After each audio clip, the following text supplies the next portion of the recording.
Honorable the President.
Yesterday.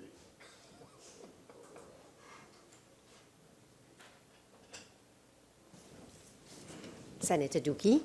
Thank you again.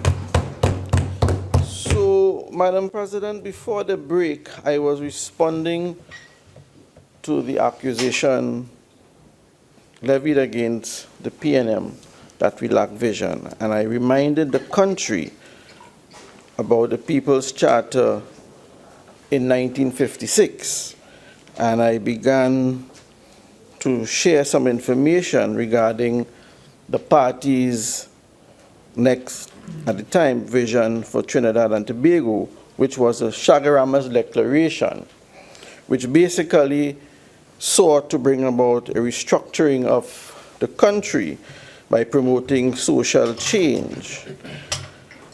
And in that regard, the party pursued a vision of promoting intimate participation by our citizens in the management of the affairs of Trinidad and Tobago. And in that document, if you examine it, you will see fundamental policy regarding trade unionism, infrastructural development. And it is interesting to note as well, you would see government policy and vision regarding rural development. And if in fact we have a rural development ministry today, Madam President, it was founded on the vision of the People's National Movement since 1970. And that led, Madam President, to the third visioning exercise of the People's National Movement, which produced the PNM perspectives in the world of the 80s and beyond. But prior to that, Madam President, Prime Minister George Chambers laid in the Parliament a development plan for Trinidad and Tobago entitled The Imperatives of Adjustment, containing the work done by a task force approved by the then cabinet under Mr. William Dimas. And that fed as an input into the visioning exercise which produced the PNM's perspective in the world of the 80s and beyond. And what is fundamental in this document?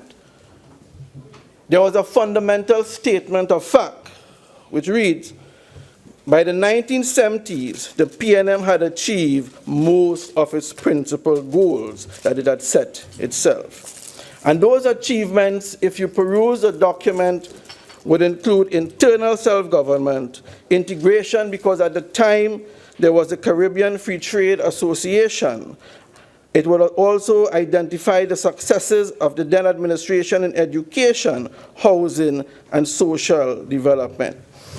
And the party then moved towards what it referred to as the next phase of national development, moving away from what it termed industrialization by invitation towards the ownership or the promotion of the ownership of local resources, which led to significant ownership of resources by local entrepreneurs. And that led, Madam President, to the rise of the manufacturing sector in Trinidad and Tobago and also a new industrial base. And PNM Vision continued, Madam President, as you may be aware, of the fourth vision document of the People's National Movement, the Vision 20 document approved in convention in the year 2000. And for the first time, the People's National Movement introduced the philosophy to the population of the ability of Trinidad and Tobago to achieve developed nation status. And if you engage what was outlined in that document, you will find fundamental PNM policies regarding women and gender development, business development, domestic savings, agricultural development, the rise of industrial estates in Trinidad and Tobago, and education. And Madam President, I wish to state that this Vision 20 document, Madam President, and also the plans that would have been articulated in it, led to many great developments in Trinidad and Tobago. For example, Madam President, I can state with confidence that the international waterfront came with success on the foundation of Vision 2020. The University of Trinidad and Tobago as well came on the success of Vision 2020. ETEC, GATE, and the Accelerated Housing Program of the People's National Movement during that period were founded on the strength of Vision 2020. So, Madam President, I thought I put this on the record to prove beyond any doubt that the People's National Movement from 1956 to now presented this country with vision and hope. So today, Madam President, I can state with confidence that self-governance and self-government for Trinidad and Tobago was attained on the foundation of PNM Vision. Regional integration was attained on the foundation of PNM Vision. Our cultural development was achieved and attained with success on the foundation of PNM Vision. Industrialization and the rise of the professional class was also achieved on the strength and the foundation of PNM Vision. The rise of the manufacturing sector achieved on the strength and foundation of PNM Vision. So, Madam President, the People's National Movement as an organization and as a government cannot stand accused of being visionless. As a matter of fact, Madam President, I put it this way: it is the UNC who has proven to be a party without vision. They have never produced a documented vision and plan for the people of Trinidad and Tobago. As a matter of fact, Madam President, I wish to state that they are like a ship without a sail, moving to and fro with every political doctrine. And their latest political doctrine is the blue economy, the green economy, the yellow economy, the black economy. But the only economy that they created was with success is the corrupt economy and the inefficient economy. The People's National Movement will write our own history, Madam President. And then I heard Senator Mark in his contribution telling us yesterday that the PNM would wither and die. 60 years as a political institution, Madam President, we are approaching the realm of political immortality. And I state, as Martin Joseph said, Madam President, as long as there is a Trinidad and Tobago, there will be a PNM. And I put that to rest, Madam President. And I also listened to the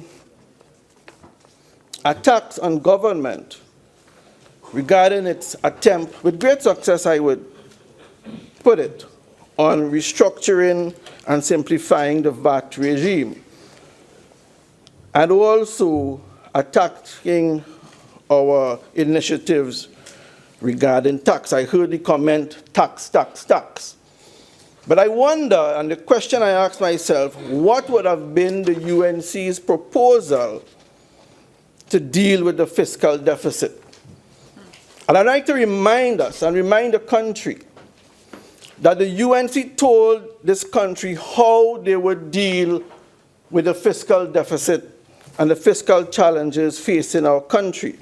And they told us that if the UNC were in government today, they would increase VAT to 17.5% on every commodity other than foodstuff, and they would increase corporation tax to 35%. And they look at me as if I'm making it up. I go to the Hansard with your permission, Madam President. 26 January 2016, that is this year, and I'm reading from the contribution of Opposition Senator Wayne Sturge, a spokesperson for the UNC who refer to themselves as the alternative government. And I want to remind the country what the alternative government plays as a major fiscal intervention to save Trinidad and Tobago. I quote, Madam President, "But I'm asking if the government can consider, since we are seeing hard times, if the government would consider no VAT on foods, 0%, perhaps raising VAT on everything else to 17.5%, and perhaps raising corporation tax from 25%, a low of 25%, if we can get back to 35% as it was. I am quite certain if you raise it to 35%, we may be able to bridge the deficit in terms of what we collect." End close. UNC policy. UNC policy.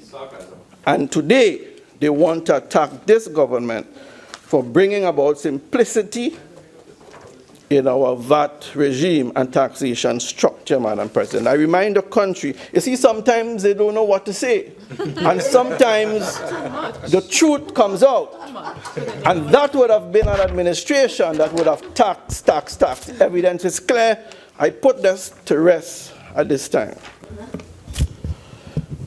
So, Madam President, as I examine government's fiscal proposal, and you know, they also like to tell us we have no plan.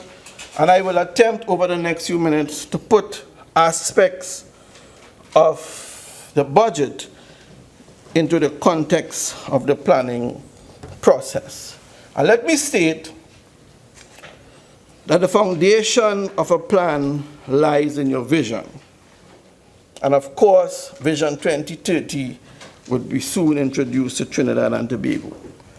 And one of the first things you do, Madam President, if you engage the planning process, is to do a strategic analysis of your environment. You try to understand what are the major variables at work in both your internal economy and your external economy, because you want to determine as a nation what are our distinctive capabilities, what are our strengths that we can use to engage the future, what weaknesses we have that we can work towards correcting, what opportunities lie before us that we can pursue, and what threats lie in the environment that we can know how to defend ourselves against. And this government, Madam President, would have done just that. They would have looked at both the internal and external economy. And if you read the various budget documents, you would be able to identify some of the variables and findings of our internal economy. You would see, Madam President, that expenditure grew from 47 billion to 63 billion during the period 2010 to 2014. You would find significant decreases in our revenue situation by about $17 billion, and that's in the energy sector. You would also find a significant decrease in overall revenue from $57 billion to $37 billion. You would have found, if you looked at the document, Madam President, unfunded projects without proper and adequate funding, a decline in GDP of 2.3%, and that was for the third consecutive year. A sharp increase in public sector borrowing and liquidity charges. And what this means, Madam President, as has been said on this side before, it certainly was not going to be business as usual. What this meant and means, Madam President, as we go forward as a nation, is less income to pursue development. It also means that a greater portion of our limited revenues will have to be used to fund our debt. And I listened attentively to Senator Shriki yesterday, and quite rightly he shared some concern about our debt situation. But he attempted to paint this administration and the previous administration with one brush as it regards to borrowing.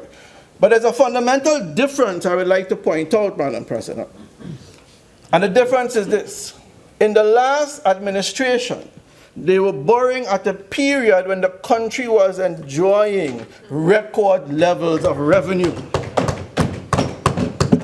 This government is borrowing at a time when revenue levels are significantly lower. And that is a fundamental difference.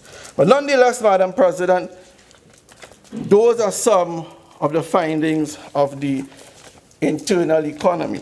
And of course, we are well aware, as it has been said so many times in this debate, about some of the challenges facing us from the macroeconomic level, from the external economy, the price of oil, what is happening with the growth of the global economy. There have been fundamental changes in the fiscal apparatus of nations who depend on oil and gas, such as Saudi Arabia, Nigeria, and Norway. So the demands of the international environment is well known to us. And therefore, Madam President, the government of the country would have, over the last year, and certainly before that, examine what is taking place internally and externally. Examine what we believe would have been the opportunities that are before us, what we believe to be our strengths and our distinctive capabilities. And at the end of the analysis, would have come up with certain objectives that we believe can be pursued. Not just certain objectives, Madam President, but objectives that are specific, measurable, attainable, realistic, and with time constraint.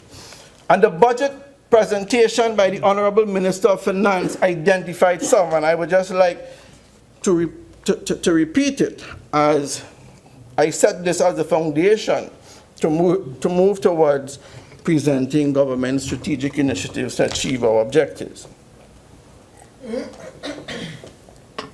And the government believes that after we would have done our strategic analysis, that balancing the budget by the year 2020 is an objective that is attainable.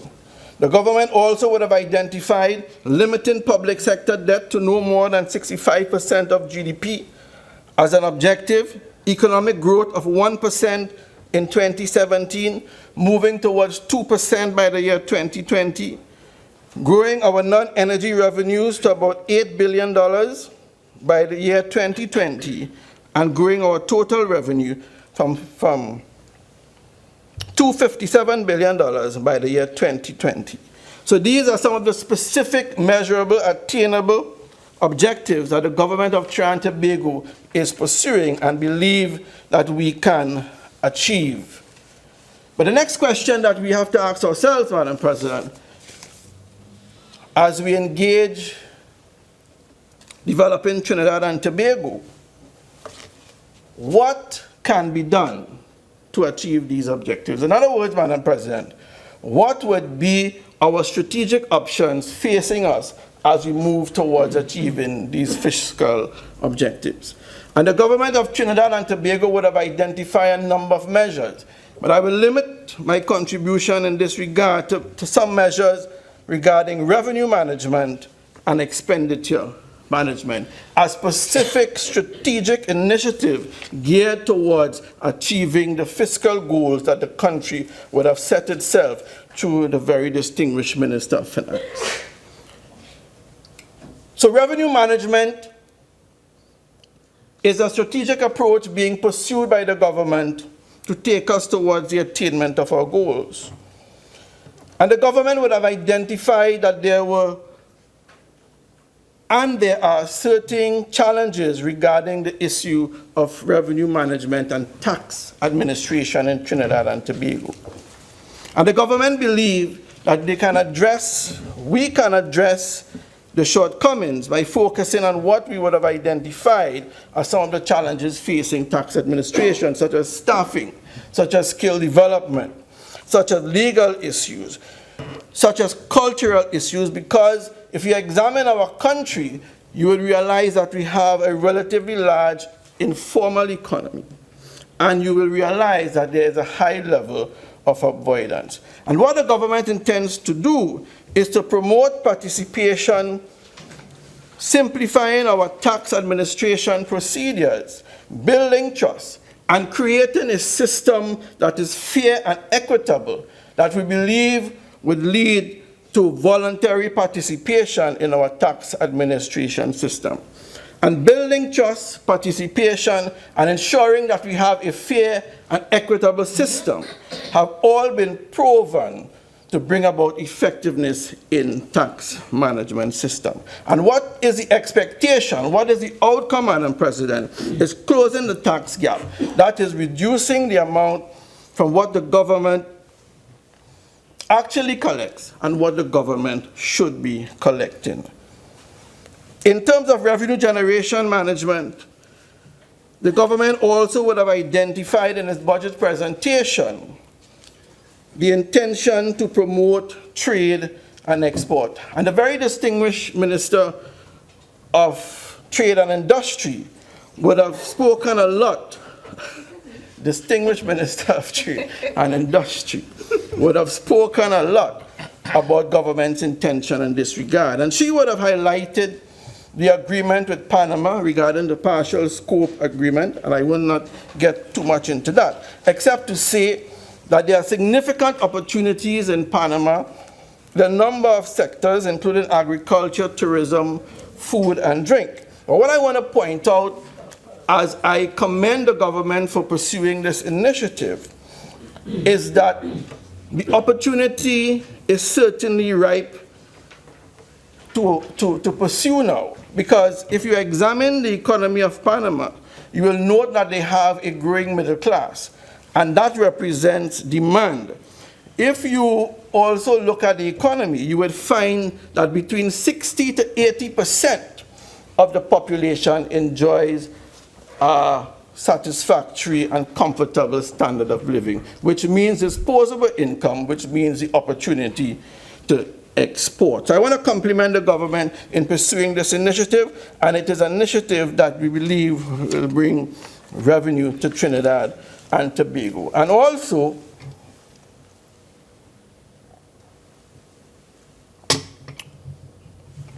the government, as articulated by the distinguished minister, I say again, is pursuing similar interventions with countries such as Chile and Cuba. As a matter of fact, Chile is an extremely large exporter. They have in excess of 20 trade agreements, and they have relatively high levels of GDP. Cuba as well, high level of imports. It is expected, if you engage the economy, that GDP is expected to grow until the year 2021. And they also have an expanding middle class, which I said before, represents disposable income, which means the opportunity to export. So I really think that the minister and the government is on the right track, and this is going to provide significant opportunities for manufacturers to engage further in the internationalization of business. But one of the interventions that I'm very excited about, that I believe will assist the government in earning revenue and bringing about, as I said, a balanced budget by the year 2020, is what I term taking us into a new era of tourism. And I know the Minister of Trade and Senator Nadine Stewart and Senator Nigel De Freitas and others would have spoken a lot on tourism.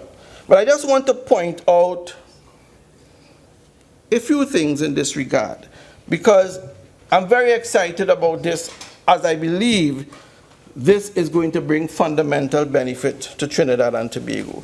And I believe as a nation, we have a distinctive capability in tourism which can afford us the opportunity to gain a strategic advantage over our competitors. In Trinidad and Tobago, I believe we have the luxury of sand, sea, and sun. I believe we have a likable culture. We are a happy people. That is one of our shared values or superordinate goals, one of the things that unite us together despite our differences. We have something that is unique. We have Tobago and we have Trinidad. And that to me presents a very unique opportunity to take advantage of the opportunities in the tourism sector. I wish to point out in this regard as well, Madam President, that I'm very, very convinced that significant thought and planning would have gone into government's initiative regarding this sector. Because if you engage the scientific literature on tourism, and in particular tourism in small island states, you would find a significant correlation if you engage in factor analysis.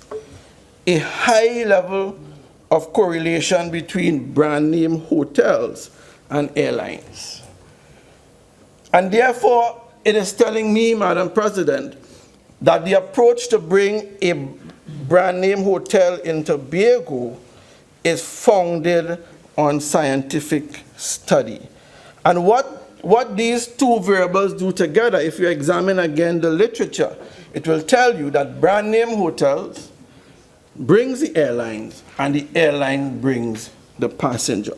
But more than that, what I want to point out, if you look at the literature, it will tell you one of the reasons why people want to come to small island states is because of the unique culture that exists in small island states. And just as well, when they come to small island states, again, if you engage the literature, it will tell you tourist demands mobility. So when I look at government's proposal in terms of tourism, and this is the context I am speaking to tourism about, and you look at government's other development plans regarding, for example, the road to Toko, the port, the ferry service, the upgrade and the building of a new terminal at the airport in Tobago, it tells me that the government is looking at this thing from a sectoral perspective and is building a tourism sectoral architecture that will ensure that Trinidad and Tobago derives the greatest advantage from this particular initiative. It tells me, Madam President, that the government of Trinidad and Tobago is planning this thing right. And if you would examine what is being done, compared to what the literature tells us that you must do to be successful, I am convinced that the government is on the right track. I'm very much excited about this, and they are building an architecture in tourism that will bring benefits for Trinidad and Tobago. And that is the way to do it, Madam President. Not like the UNC, who told us they give us a children's hospital. They gave us an incomplete building with some equipment, and I want to tell them today, they built no children's hospital for Trinidad and Tobago. I want to tell them that an incomplete building is not a hospital. And when you engage development, it is important to put the full architecture together. But let me also say further, because I'm hearing some talk. They told us they built a university in South Trinidad. And if you go down to South Trinidad, you would see an incomplete building with bush all over goats running all over the place, and they tell us they build a university. A building is not a university. I tell the country today that the UNC built no university. The PNM, for example, Madam President, built the University of Trinidad and Tobago. And I'm not going to get who like goats. I like mine curried. I don't know who like it elsewhere. So, Madam President, revenue generation activities, I am very excited about tourism. And of course, from revenue generation perspective again, the government is going to ensure that the relevant property tax system is in place and property tax is collected in Trinidad and Tobago. There's absolutely nothing to fear about this. I want to state something that I've said before. The rationale for a property tax is a benefit principle.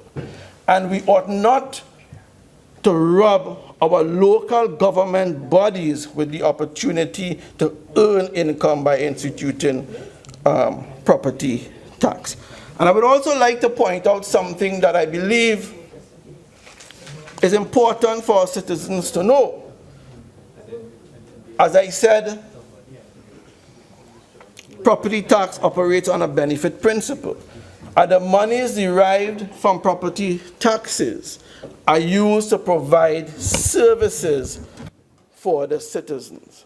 And I want to point out a significant finding in literature, Madam President. The benefits that you receive from property tax has been proven significantly outweigh the cost. In addition to that, what has also been proven if you examine the relevant literature, because the literature tells us that this is one of the fairest and most equitable tax that exists in the world. And what the literature also tells us is that because of the services that are rendered to the citizens by monies derived from property tax, the services that are provided for citizens in their various communities lead to an increase in the property value of the citizens. And I think that's a fundamental benefit that should not escape us. So, Madam President, in terms of what the government is pursuing in terms of revenue generation, in terms of revenue management and administration, significantly improving our tax administration system, simplify, modify it. We have done so with VAT. Promote trade and export. The minister, or I should say the distinguished Minister of Trade and Industry would have expounded on that. Senator Dookie, you have 5 more minutes. Oh my goodness. Okay. So, on the expenditure side, Madam President, the government would have passed the amendments to the Public Procurement and Disposal of Public Property Act 2015. And of course, this is designed to bring about a new era in terms of public management and administration in Trinidad and Tobago. I think I have to put aside my notes and conclude, as I would have spoken about strategy. But, Madam President, what I think is fundamental as we engage implementation is this government is engaging in action to bring about new public management, taking us into the era of new public management. And the government would have recommended and proposed and is pursuing diligently the Revenue Authority for Trinidad and Tobago, which would be used to implement a lot of their strategic initiatives regarding revenue and tax administration. The government would have also, I would have mentioned, the Office of the Procurement Regulator and bringing about procurement management in an effort to ensure that there is no corruption, there is a significant reduction in wastage, which at the end of the day would bring about value for money. So you have the institution of the Revenue Authority, the institution of the Procurement regulator, and you also have the Statistical Institute. And Madam President, I want to congratulate the Minister of Planning and Development, the Honorable Camille Robinson Regis, for paying particular attention to the Statistical Institute and what is happening with the management and use of statistics as reported with alleged interference. But what I want to congratulate her for is paying particular attention to that and taking the relevant corrective measures to ensure that statistics is treated in a certain way in this country. And having said that, Madam President, let me state that there is a growing importance and understanding of the role statistics play in the development of nations. The UN, for example, has a particular facility that offers training regarding the use of statistics and the development of statistics, providing human resource support, technical support, and providing support in terms of implementing strategies regarding statistics. The government of Trinidad and Tobago, I believe, Madam President, is taking us into a new era of new public administration with the strengthening of our institutions. The strengthening of our institutions in this regard, Madam President, regarding the Revenue Authority, regarding procurement management, and also regarding statistics. So I believe, Madam President, without doubt, this budget shows vision. This budget clarifies the objectives that we are pursuing as a government. This budget clarifies the strategic interventions we are using, and this budget showed us what system of structure of governance we are putting in place to ensure that the measures that we are articulating are successfully implemented. So 1 year of government, 1 year of government under the very distinguished and honorable Dr. Keith Rowley. 1 year of corruption-free government, Madam President. 1 year of hope.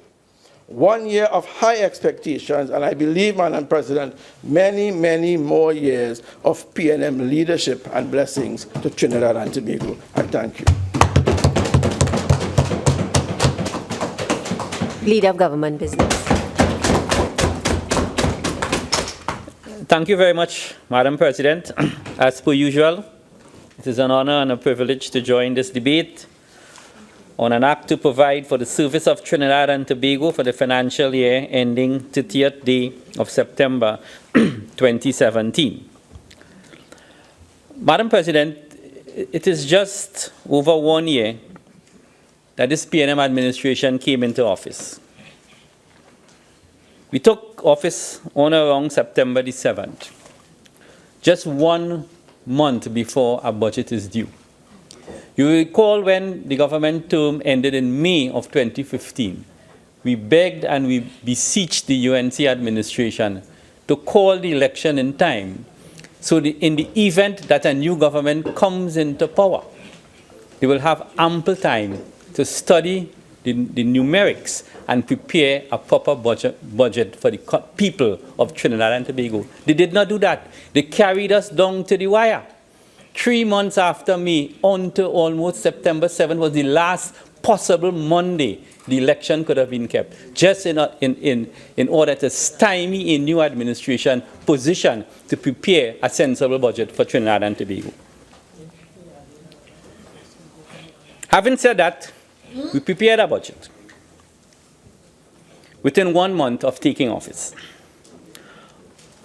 Obviously, and most importantly, we had to use the same old mold because all the budget planning prerogatives were already completed. Additionally, much to our chagrin, what we found was fiscal confusion, fiscal chaos, fiscal indiscipline, and in its ultimate stage, fiscal recklessness. They had maxed out the central bank overdraft facilities. There was one point in December, Dr. Rowley said it many times, the Minister of Finance said it. There was one time in October 2015, that there were 3 days of money remaining to run Trinidad and Tobago. There was a proliferation and a plethora of short-term billion-dollar loan with a 6 months maturity period, all of which was taken months before the general election. We had to refinance that early in the fiscal year. Saddled to that, we were left with a $5 billion back pay of recklessness, knowing that the country's revenue was dwindling. They went and they made important and significant settlement with the trade union movement, saddled with a $5 billion back pay liability. And obviously, outstanding liabilities to contractors in the tune of $3 to $4 billion, which we are still auditing to see how much of that is real. Madam President, how did we survive 2015, 2016 without major disruption and government? I am tempted to say God alone knows.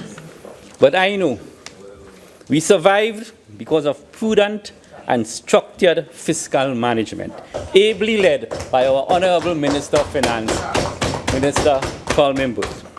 So today, we have broken the old mold for the first time.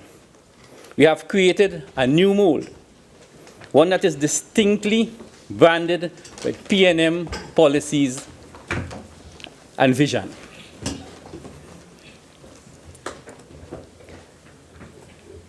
It is in this P&M mold, headed by the distinguished Honorable Prime Minister Dr. Keith Rowley, and ably implemented by our Honorable Minister of Finance, that we have now stamped a P&M footprint, a P&M fingerprint, and even a P&M retina identification to this national budget. It is at this point in time, I want to formally congratulate the Minister of Finance again for a budget well done and well delivered. It provides clarity of vision.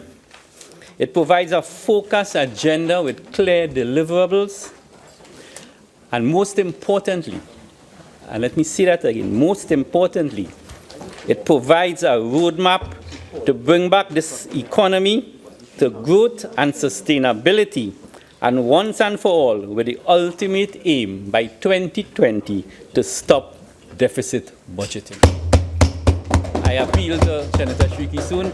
We will be trying our best that by 2020, deficit budgeting will be something of the past. Let me spend a couple minutes on some rebuttals. Senator Mark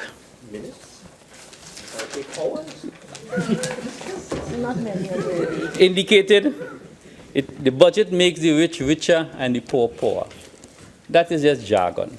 As a matter of fact, it is the first focused attempt at taxing the rich.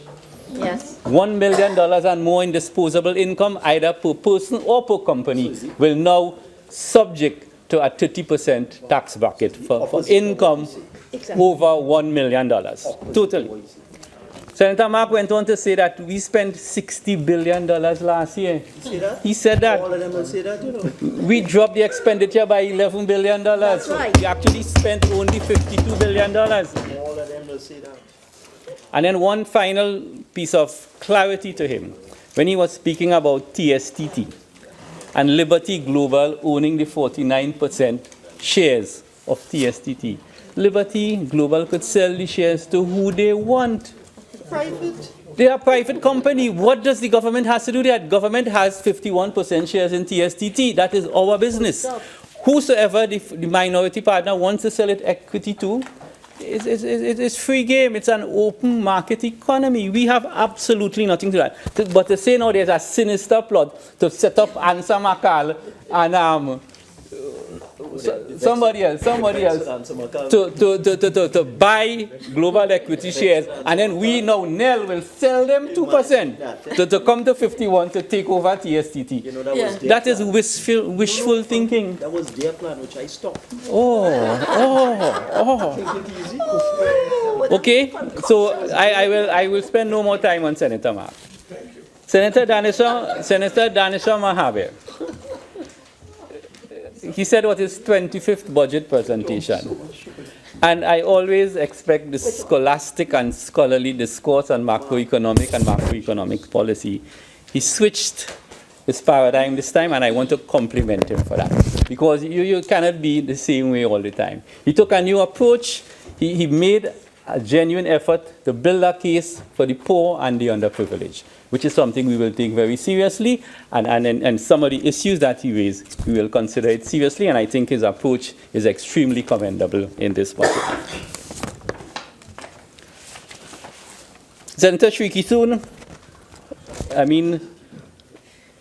took over from where Senator Mahabe would have left off last year.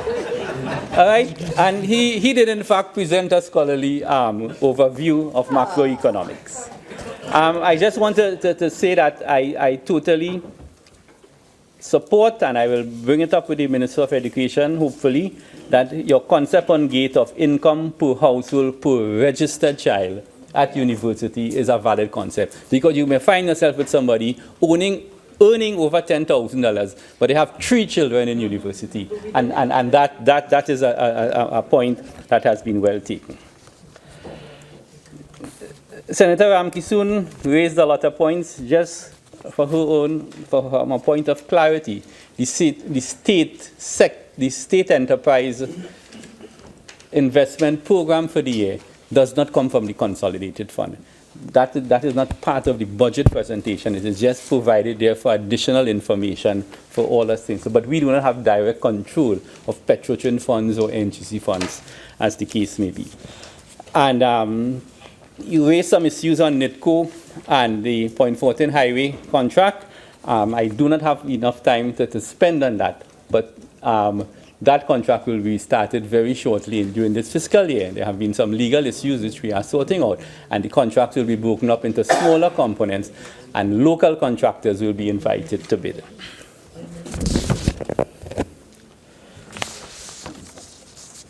I plan to spend a couple minutes on energy, so in that context I will deal with some of the issues that were raised by Senator Small. In terms of gas pricing and what have you. Senator Amin, I have nothing here for you. So I apologize, okay? Senator Choate, I think the point she raised about public service performance is a valid point. And possibly public service corruption probably also exists in a very rampant way that we are not even conscious of. But I just want to draw her attention to one fundamental point. I want to draw it to the independent bench, to the opposition bench, and to our bench. I keep saying here every time I get up to speak that some of the most fundamental governance issue we face is with the service commissions. But the service commission is a creature of Marlborough House. And any government who wants to lose an election, attack the Service Commission and you're dead. It's something we'll have to live with for generations to come. But as the world modernizes itself and governance structures modernize itself in advanced economies, you will see that the Service Commissions have outlived their usefulness. An executive authority must lie with a government to make decisions. It happens in the United Kingdom. There's no service commission in the United Kingdom, you know. There's no presidential appointments in the United Kingdom, you know. The Queen, the throne speech she reads is prepared for her word for word, and she cannot change her word. And the Queen has no executive power in the UK. But I just make that as a point. I'm not proceeding along those lines, but I just want to draw the nation's attention that one of these days we'll have to wake up and look at the Service Commission and find out what is their relevance in a modern Trinidad and Tobago.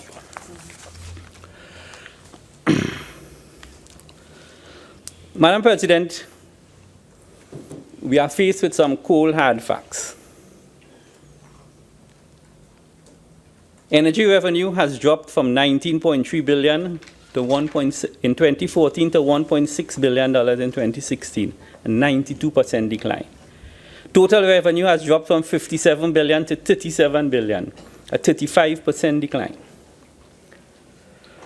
Our present position, and I just want the facts as raw as you could get them.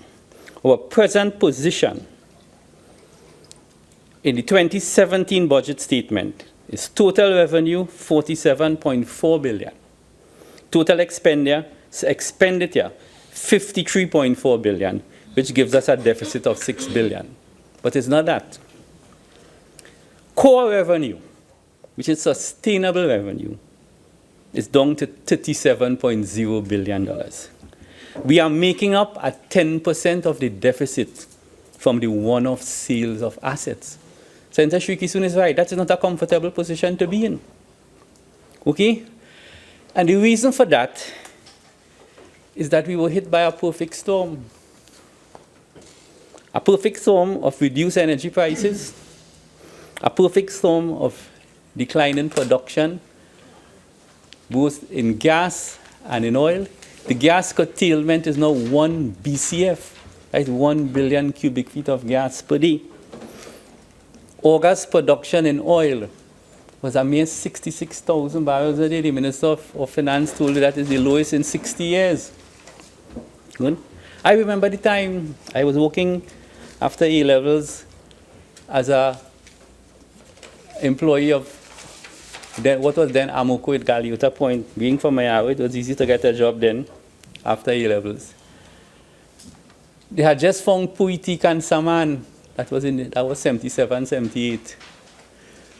The country's production in 1977 was 271,000 barrels a day. Amoco alone was producing 156,000 barrels a day. We were filling a tanker every 5 days and shipping out the oil. Today, it takes 2 months to fill a tanker in Galiota. We got it down to 15,000 barrels a day, which is Repsol's production. That's where we've come from. However, we have looked at the energy sector, and in our plan to balance back the budget by 2020, the Minister of Energy is forecasting oil price at around to average $50 a barrel in 2017, going up to $60 a barrel in 2018, and keeping along that trend. He's forecasting gas price in the long term to be around $3 per MMBTU, which will take us from a revenue stream now of approximately $2 billion in 2016 to $14 billion in 2020, and by which time we will sort of balance the deficit. And obviously there will be issues relating to how we plan to bring back the production, which probably I do not have time to get into today. But it will include Angostura, Surcan, Juniper, Angeline, and what have you. And most importantly, our across the border gas, and I want to make the differentiation. Cross-border is Lauren Manalty, where you have to unitize the field, which half of the field is here, half is Venezuela. Across the border is Venezuelan gas, which we'll be purchasing. And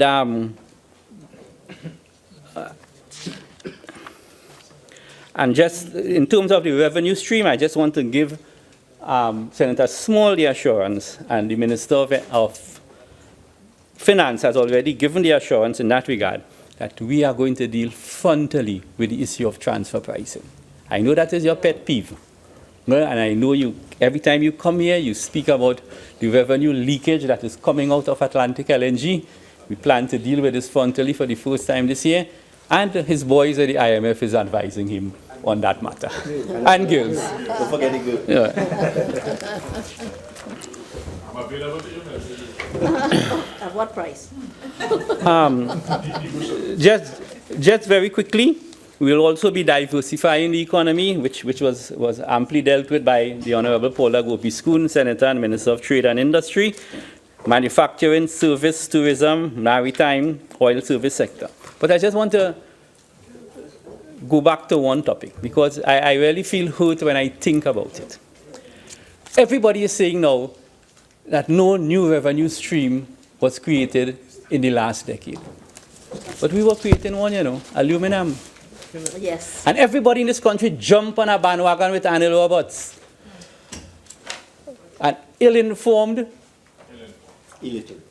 I don't want to say illiterate, ill-informed person. And he ranted and raving on the radio every evening about no smelter, no smelter. And he joined this bandwagon only to say all the issues were about the pot linings. And the pot linings would have been disposed of in the United States. Okay, Senator Small knows that. And everybody jumped on that bandwagon. We had already built the TGU plant. And I have said it here in this house on many occasions. This government was saddled with a $45 million a month payment to TGU for power that was not used. It was a take-or-pay contract. $45 million only now with the Gandhi substation that is being built and it's almost completed, that we will be starting to use some of that TGU as to send up to the grid to North Trinidad and Tobago. So we lost an opportunity for a new revenue stream on aluminum. Terrible. And it was one of the worst decisions our country would have ever made, only because it got carried away with the rhetoric of certain people. And I'm quoting from the news today. PM Prime Minister scrapped Alutrin smelter. TT owes China hundreds of millions of dollars. Yep. Is Anil Roberts and the UNC caused that? Cancel the contract. They canceled the contract and they denied this country a reliable revenue stream. Today, aluminum prices is still strong. Yeah. And countries like Australia and Norway is benefiting from aluminum. We're trying to revive it now because that's a deadlock. We want to import ingots and take it to E-Tech, the Tamana E-Tech Park, and start to make rims and parts for motor vehicles. So we do that. Just some quick points. I wouldn't have time to go through this, but I have studied the response of other oil-based economies, how they have responded. Let me just read something from some research that I have done. Madam President, further, OPEC members together posted, I want Senator Mahabir to listen to this, a current account deficit of $99 billion in 2015, compared to a surplus of $238 billion in 2014. And hear this. This was the first time since 1998 that a current account deficit was experienced among OPEC countries. And it goes on to give you what each OPEC country is doing. Everybody is cutting fuel subsidy. Everybody is looking at the expenses. Saudi Arabia cut minister's salary by 20%, but their salary is obviously higher than ours, so I'm not going there. And to take the matter, and then I just want to close off on this issue of other countries by quoting from an article from The Economist, September 24, 2016. And I admire Norway. To me, Norway is a model country. Senator Paul Richards spoke about Finland, Scandinavia. They're advanced and they are progressive, you know. Madam President, this week, the Norwegian Sovereign Fund, and this week is September 24th, the Norwegian Sovereign Fund was worth a whopping $882 billion. And here what it goes on to say, the annual revenue it generates now regularly exceed income from oil sales itself. That is a diversified economy. If every single oil well in Norway shuts down in the morning, the revenue from the fund investment surpasses the revenue foregone from that. These are progressive countries. These are countries we can learn from. Will the minister give way for 1 minute now? Yeah, but please, but because I want to I just want to ask, Minister, as a matter of policy, is it the position of the government that it is going to rebuild the Heritage Fund if the price of oil were to once again increase to the levels that they were 5 years ago? Thank you very much. Finance have advised me that he will deal with that when he's winding up. Yeah. Madam President, my portfolio, Minister of Rural Development and Local Government. During this year, we have conducted 14 consultations. We have prepared, it is the most widespread consultation that has ever occurred in the history of Trinidad and Tobago. Ricky Soon was in one. And invariably, and I say that without fear of contradiction, we were well received in all 14 corporations, whether they were UNC1 or PNM1. We have drafted our policy position, which was adopted by Cabinet about a month ago. The legislation, which is handled by the Honorable Stuart Young, is currently being drafted and it will be tabled to a joint select committee of Parliament in the first quarter of 2017. However, well, we are going to face the election because we are not going to postpone an election. We will be hosting this election in the old mold, but we will have a 2 to 3 year transition period as we rule out, because transformation is not, I want to make this point, transformation is not something that occurs easily in a society like ours. This is serious devolution of power, you know. This is now where regional corporation will be in charge of their own affairs at a very fundamental level. They will be allowed to retain taxes and spend it in their own jurisdiction. They will be allowed to handle the social service delivery. A lot of people talking about the leaked poverty report. We have some serious concerns about the report. But having said that, social service delivery is best handled at the level of the regional corporation, because who knows better the families who are at risk? The old lady who is getting the runaround and cannot get a pension because she had to come and give a life certificate in Port of Spain. Who knows the families that are subject to domestic violence or incest? It's at the level of the regional corporation. You'll be handling your own space. And as I said in the consultation, the governor of Georgia is the governor of Georgia. Obama cannot tell him what to do. It doesn't matter whether he's a Republican or a Democrat. We want to have a system where the chairman of a regional corporation runs his corporation independent of whether he's UNC or PNM. So the same powers that the chairman of the Diego Martin Regional Corporation would have, which is 100% PNM, will be the same powers that the chairman of the Pinal Debe Regional Corporation will have, which is 100% UNC. So that is the model we are adopting.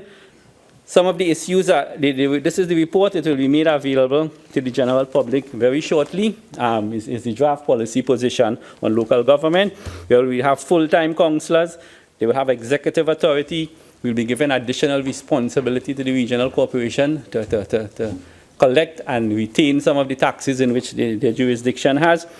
We will be focusing on municipal policing. I think somebody,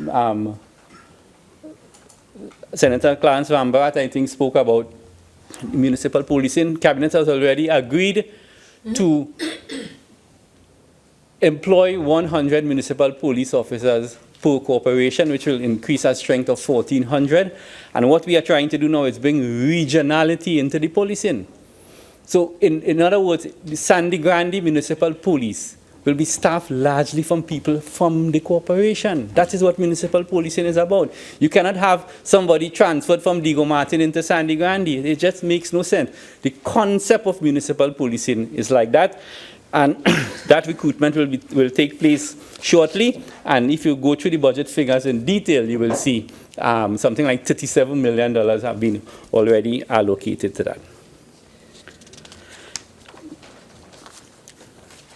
Madam President, tell me how much time I have. Yeah, time on, yeah. Until 6:17, so you have 14 6:17. minutes. All right. And you wait 2 minutes. Now, rural development. My good friend in his debut speech, Senator Rohan Sinanan, made a heavy pitch on rural development, so I don't want to add much more to it. But basically to say that rural development is the future of Trinidad and Tobago. Because for far too long, and I make no apologies for it, because of the economic forces that control where an investment dollar goes, the investment profile will always be skewed towards the population centers and the areas of high density population.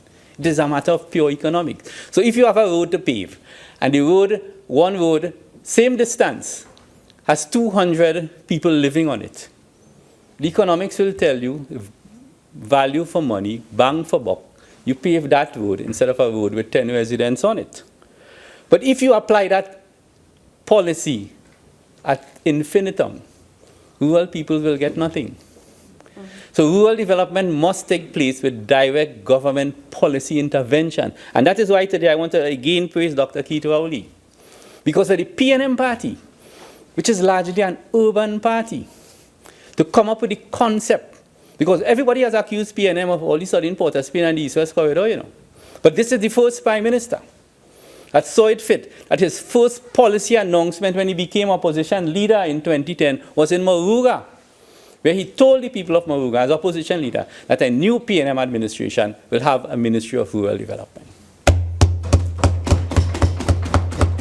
And it is in that basis we conceptualize certain mega projects to really bring economic and spur economic activity into the rural areas. For example, the Moruga Fishing Port, the total upgrade of the Moruga Road from Piti Cafe Junction straight to Marak. Senator Shriki soon, you know where Piti Cafe is. Okay? Piti Cafe Junction straight to Marak. At connectivity, economic activity. Toko Matlot, Valencia, new arterial road into Toko Ferry, into Portes, into Tobago. We are also dealing with certain policy because the schedule that was given to me as Minister of Rural Development says you have oversight responsibility for all rural development projects, irrespective of which ministry it comes from. So I'm working closely with the Minister of Housing now as we develop a rural housing policy. Rural housing will mean that we don't want no La Hoqueta or no Edinburgh 500 in rural areas. We want what we call village expansions. I'll use Moruga as an example again. I do not want, and it will not happen, that we go into Moruga, bulldoze 50 acres of land, and build 400 houses. I will build 50 houses in Marak, build 50 houses in Grashime, build 50 houses in Bastia, build 50 houses in Fifth Company, build 50 houses in St. Mary's. So the Moruga community will still get its 300 houses, but in a village expansion mode, where the village will now absorb the housing estate and not vice versa. Good. Rural banking. I met with the Bankers Association. I asked the question, why should a person in Cedros have to leave Cedros to go to Point Fortin to take out $500 from the bank? Because the ATM banking technology is now available that you should have a major outreach program to these rural communities. Okay? We're looking at rural broadband. We're looking at rural economic activity.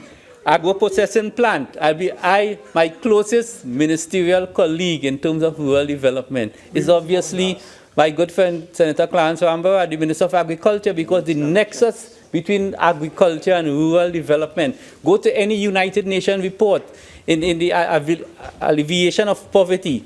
Rural development and agriculture goes hand in hand. Good, and finally, rural transportation, because in any event, the government must subsidize to some extent rural transportation, because it is the intent of the Ministry of Rural Development not to urbanize rural areas. It's to keep the rural lifestyle, but to bring in the amenities that the people of the urban centers now benefit from, so that rural peoples could still access those amenities, but maintain their rural lifestyle. Nice. Because country people doesn't want to leave the country, you know. Give them house. Good. We give them house, we give them broadband, we give them transport, we give them economic activity. They could stay there. So the people of Moruga will stay in Moruga and vote PNM. The people of Toko Matlot will stay in Toko Matlot and vote PNM in Toko Matlot. There's no reason to shift people around with no gerrymandering. You can move there. Okay, Madam President, I want to just close on some controversial matters now. Madam President, a lot was asked to me in the Finance Committee of the House, where we will be building several regional corporations. How much minutes I have? 6:17, yeah, so 9 minutes, 8 minutes. Regional corporation headquarters. Regional corporations are poorly housed as we speak. There's one shining example that was built by Hazel Manning, a PNM Minister of Local Government, which is the Chaguanas Regional Corporation headquarters. Under the dying days of the Manning administration, we awarded a contract to Jasper Bogal to design 4 regional headquarters. Arima, Diego Martin, Princess Tong, and Penal DB. PNM built Chagonas already. You know the UNC was going to build 2 out of the 4? I know which 2? Princess Tong and Penal DB. Yeah. Obscene. And to make matters worse, you know, they had Club 88. When Pandey broke away from from Club 88, they had something called the $100 million club. Everything the UNC put their hands on was $100 million and more. I quote the example of the Penal DB Regional Corporation headquarters. Mrs. Kamala Putsat says I turned the Sunday before the election. Madam President, in Ketuaru Trace, I don't know which one the only way Ketuaru Trace is, flatland, a 2-story office, flatland, 35,000 square feet of land, 35,000 square feet of office space, and the contract was awarded for $124 million. 35,000 square feet of it. That worked out to $3,500 per square foot. Ay, ay, ay. We had to cancel it.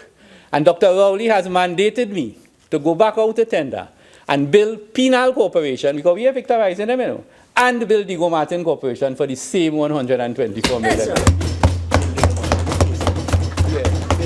We're building them simultaneously. Okay? I have been mandated by the Prime Minister to demonstrate to the nation the obscenity of some of the things that occurred, to build Penal Corporation headquarters and Diego Martin headquarters for the same $124 million, which I intend to do. And finally, Madam President, let me just say a little couple of things on CPEP, because you know CPEP, no fault with rural development. A lot has been said in the other place about how much people are going to retrench because the budget cut to $425 million from almost $600 million before. But I ask you the question, Madam, through you, Madam President. In 2010, under the last days of the Manning administration. So you have 5 more minutes. 5 more. There were 6,000 employees in CPEP with a wage bill of $350 million. And the country was clean. In 2015, the wage bill jumped to $609 million with 12,000 employees, and the country in Bush. Understand this, Madam President, 264 CPEP contractors. You're talking about, in Port of Spain, 264 CPEP contractors. We're not talking about Tobago, 39 constituencies. The constituency of Minister Stuart Young, Port of Spain, North, Centre and West, has 0 contractors. I'll give from them. 264 contractors in Trinidad, you know. Minister Young has no contractors in Port of Spain North, which includes Belmont, St. Anne's and Cascade. And Siparia, 12. Siparia has 12. Diego Martin West, which is the constituency of our Prime Minister, has 2. Madness. I mean, Madness. your level of Discrimination should never be so obscene. Discriminate a little bit now. But God, so? I mean, something has to be fundamentally wrong with the psych. Okay? No, it could never be worse. It could never be worse. study there. And CPEP It's 0, you know. What are you talking about? And Madam President, let me just deal with one more matter before I close. The CPEP Health Sector Initiative. But CPEP was the same Dr. Moodilal and Ganga Singh, Honorable Ganga Singh, who says CPEP does pain stone and they feed in as a trough like pigs. That is the exact language they use. They opted from 6,000 to 12,000, you know, to 264 contractors. But that is not the UNC style, you know. The UNC style is that I have no power unless I could award contracts. Mm-hmm. So given CPEP contracts, which is a recurrent contract, can't have no money in it, you know, because the contractor gets a little $50,000 a month operating costs. So to make racket, you must award contracts. So CPEP came up with this program called the Health Sector Initiative. And they said that they will be using CPEP procurement and project management expertise. Where the project management expertise came from. And they awarded 35 contracts to repair health centers in North Central and Northwest Regional Health Authority. 35 contracts because of their project management skills, you know. You have no project management skill to cut grass. At a whopping cost of $148.68 million. That is $100 million club. Nothing they touch. Anything under $100 million is small change. So you must deal in the $100 million and above. Madam President, I used these last examples with a double sword, in jest and in the most serious matter, because this has to stop. This type of behavior has to stop. We cannot even afford it, but even if we could have afforded it, it is obscene. And I want to give the country the assurance that this administration, as my good friend Senator Nancy, will be spending $53 million, but we will not be thieving a cent.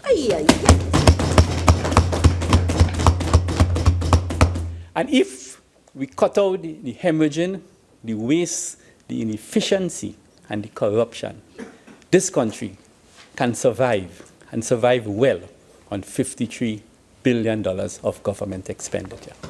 So in concluding, Madam President, I want to again compliment the Minister of Finance. I want to compliment the astute leadership of our Honorable Prime Minister, Dr. Keith Rowley. I want to compliment my colleagues in the Cabinet, because we have all been working very hard over the last year to put this country back on an even keel. And I wish the country, and I guarantee you that we'll do all in our powers to make 2017 budgetary year a productive and successful year for the peoples of Trinidad and Tobago. Yep. I thank you. Senator Samuel.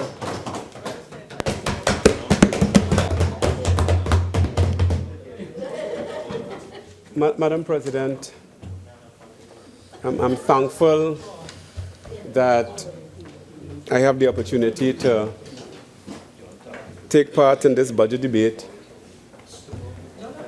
I want to thank God for the opportunity, and I pray that all of us in the House would have the kind of wisdom that God will continue to keep us and hold us in times that are perilous financially, in our security systems, where danger seems to lurk in every place, Madam President.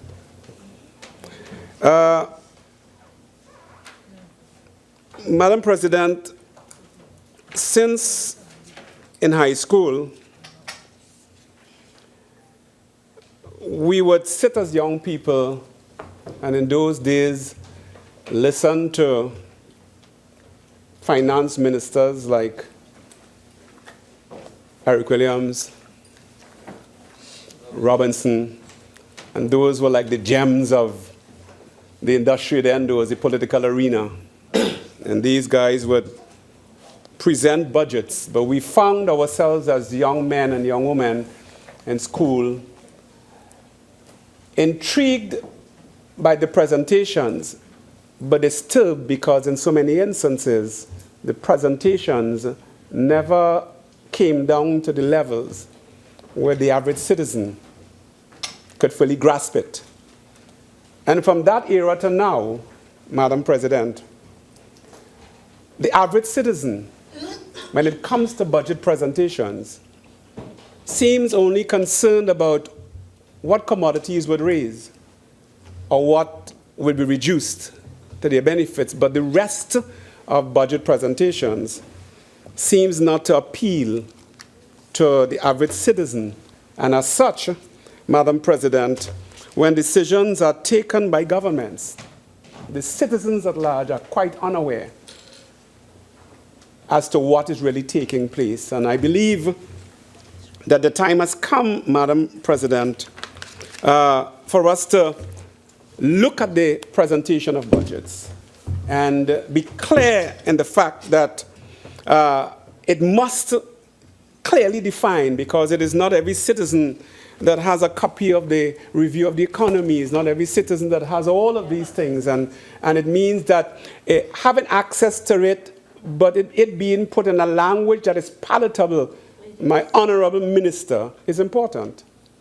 It is important for us to know that, Madam President, because if we want to educate a society, it means we must now deal with the society to bring them up to the standards and to the levels of understanding, so that they can be very clear that when the governments that represents people, not just represents party supporters, but represents people as a whole, will now, the citizens will be very clear with regards to what is being done, what has been done, how the finances have been used, what has been achieved, and what are the plans for the fiscal year or the year to come. And it's important for us to understand that. I have also been intrigued, Madam President, with regards to themes of budgets. I'm a person that when you put a theme to something, I kind of brainstorm the theme, I meditate on the theme, and then for the year to come, I try to determine if the theme was true, if it was realized, if it's really something that had been really true to its purpose. And I sat over the last couple of weeks and I began looking at themes of past budgets from 1999 till 2017. And I found that themes don't make sense to the reality of what is taking place in our society. In 1999 to 2000, guess what was the theme? It sounds familiar with what we have this time. A blueprint for human development and sustainable growth. That sounds familiar with this theme in 2017. And then you had themes like leave no one behind. Well, if that was the case, we would not be the way we are today, where we still have people living on less than $1,000 a month. We would not be in this position if no one was left behind. In 2003, people are our priority. And if people were our really priority, and I must commend Minister Khan, because in his deliberations, he was confessing that the PNM may have learned from their tremendous mistakes before 1986, because he boasted about oil production of 200 and something barrels a day and that kind of situation, but we ended up in 1986 broke. And it meant that a lot of mistakes were made, but we learn from the mistakes that we make. And it's important for us to understand that. As a matter of fact, it was Senator Daniel Dookie who, in his excitement, spoke about the Children's Hospital was not completed, so it was not Children's Hospital, and the campus in San Fernando was not completed, so it wasn't a campus. But the government campus, they boast about building it. They boasted about building the Brian Lara Stadium. They boasted about building the Scarborough Hospital, and they were all incompleted. So it's important for us not to go down that kind of road, because it kind of falls back in your own garden from time to time. But, Madam President, in 2000, oh, Mr. Vice President, I'm sorry, sir. I didn't see the switch. Sorry about that, sir. In 2004, and I'm talking about, you talk about a budget theme that says about empowering people.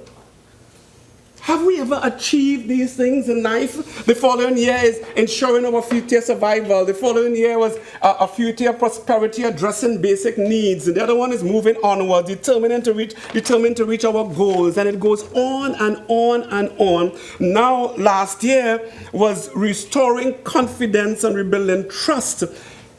And if you do a survey in the country, you would realize that that has not been realized in the last year.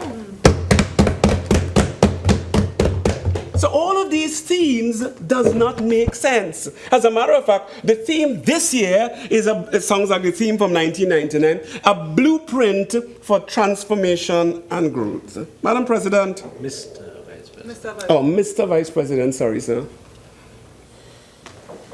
Last year's theme has proven one thing, that it was an illusion. It was deceptive. After all of the euphoria of an election, it was bandied about restoring confidence and rebuilding trust. And it turned out to be a kind of joke because the only thing that happened, Madam President, or Mr. Vice President, is that it was clearly visible. And confession is good for the soul that the government had no clue or plan for 2015, 2016. It's a fact. And they keep saying that they didn't have time to prepare a budget and they didn't have time to do this. It's a fact that they had no plan. As a matter of fact, Mr. Vice President, any individual would know that budgets are not prepared in the month of September. As a matter of fact, preparation for budgets take place right after the mid-year review. And ministries have to continue submitting all of their data and stuff like that. And I know Mr. Khan would want to respond, but that's I the point understand. why I made we had to use the same mold that was already prepared. I understand your problem, sir. No, And you had to give way. no, he and I are cool. We're cool. We're cool. Independent of the chair. Yeah, we're cool. And that, Madam President, Mr. Vice President, and that the theme and the budget of 2015, 2016 only showed us clearly, as they keep saying, that it was based upon manifesto promises. And really, if it was based upon the manifesto promise and the manifesto is so vague, it means you could understand why 2015, 2016 was a kind of misnomer. It was nothing to realize and we expected nothing to come out of it. It is a fact. Mr. Vice President, the purpose of a budget, and I'm asking questions, is supposed to be that the budget must meet a certain legal requirement. That the budget must establish spending and income raising. That the budget must establish a work program for the fiscal year, its objectives, and present it to the Parliament, and in so doing present it to the public. That the budget must manage and control resources and their use. That the budget must assure the proper mix of costs and services. And it must link dollar with results. Thus far, Mr. Vice President, the budget that we have before us did not give us a clear idea as to how the government of the 2015 era, 2015-2016, spent the people's money in Trinidad and Tobago. What was clearly achieved? It was not a definite idea that this is what we promised, this is what we have achieved, why we didn't achieve such and such, and as such we are doing so and so and so. That was not in the budget. And because it was not in the budget, Mr. Vice President, that is left in the air. It's left in the air and it shouldn't be left in the air. As a matter of fact, in discussions with many people concerning budgeting and the budgets and stuff like that, over the years, Mr. Vice President, governments from inception never clearly defined how monies were spent. And we have found ourselves in this period of life with a different mindset of our society, a young generation that is demanding information. We're in an info type situation now, and they are asking, well, what is being done? What have you done? Let us get a detailed account as to how you spend the money, what you achieved, what you didn't achieve, why you didn't achieve it, and as such tell us how you plan to do what you're planning to do now. That is not happening. And though we change and rearrange, everything seems to remain the same. And it's important for us to understand that. And the Parliament must now take the decision to now ensure that budgets are presented in a certain way. We may have to revisit how budgets are presented. Because the citizen needs to be educated and the citizen needs to be clear. Because Mr. Vice President, elections are euphorious, and they are not won based on facts, they are won based on propaganda, and that's what this nation is known for. The masters of propaganda are the people who rule this country for more years than anybody else. They are the masters of it. So the idea, Mr. Vice President, is that we must educate people so that people can make informed decisions, and they can make sure that the information that is coming from ministers of finances and they are coming across is clear and precise, and that people are educated and they know what is taking place in the country and what the government is doing. It must not be all talk. And the parliament needs to make the difference. The parliament needs to make the change. And I'm putting it on record that the parliament must now so instruct budgets to be done in a certain way and make sure that it reports as to how it spent the money and where the shortfalls are and where they failed and where the promises were not. And then they must now come and determine how we're going to get there. I'm putting it on record. Mr. Vice President, so the theme of this budget is shaping a better future, a blueprint for transformation and growth. But Webster says that a blueprint is a detailed plan of how something is done. Detailed. I looked at this particular budget. It's not clear, there are no details about anything. Quite a number of things are vague in the budget. That's the budget statement. I went through all those things, you know. I'm going to tell you something. But this is what the public hears. Are you hearing me? I'm dealing with the public's education because the parliament is representative of the public. And if the parliament does not make sense, then what we have in our society is chaos. So that's where I'm going, Minister Khan. Okay? So this is what the people hear. This is what you stand for 3 hours and present. A blueprint. That means the citizen believes that I can take this blueprint as you present it and I can learn as to what you have done, where you are, how you plan to do it, where your shortfalls are, and how you intend to overcome it. Clearly defined. So this is not to the public detail. The average citizen cannot follow it. And it's important for us to understand because the average citizen, if it's a detailed plan and we are budgeting for crime and we are budgeting for agriculture and food security, what is the detailed plan for crime? What is the detailed plan for food security? If it's supposed to be a detailed plan, and this is not, because there are no details about crime in the budget presentation, there are no details about food security, it's just about money to be invested. But there are no details that would say to this society, this is what is planned, and this is how we intend to execute it, and this is what it will cost. Because a budget is a detailed plan. So what? You budgeted for national security. What's the detailed plan?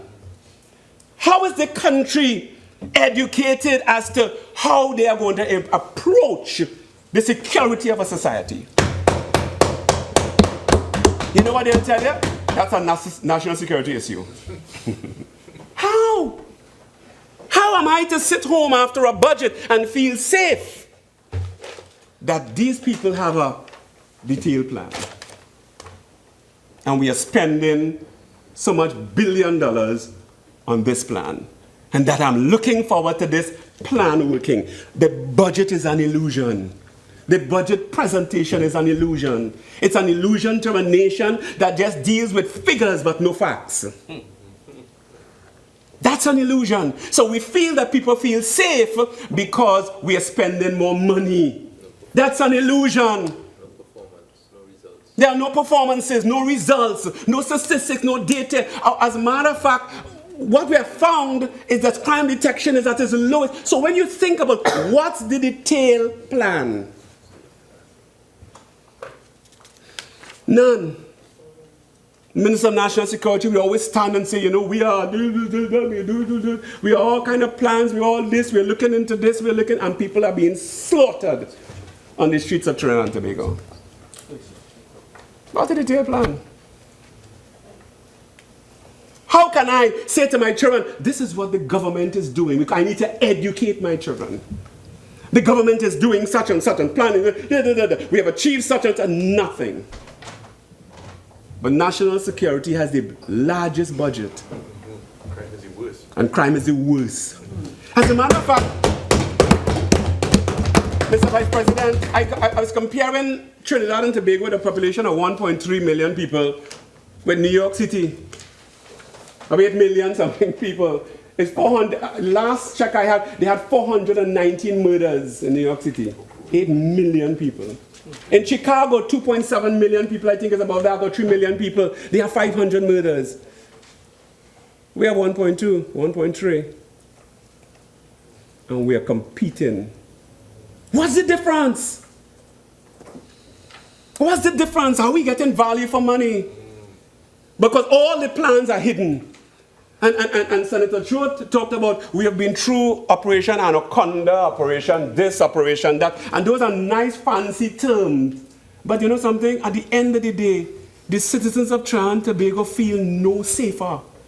Correct. And if we continue how we are going, Mr. Vice President, 2017 will elapse and we will feel worse. Why? Because the citizens don't realize, they feel this government have no plan whatsoever. There's nothing detailed.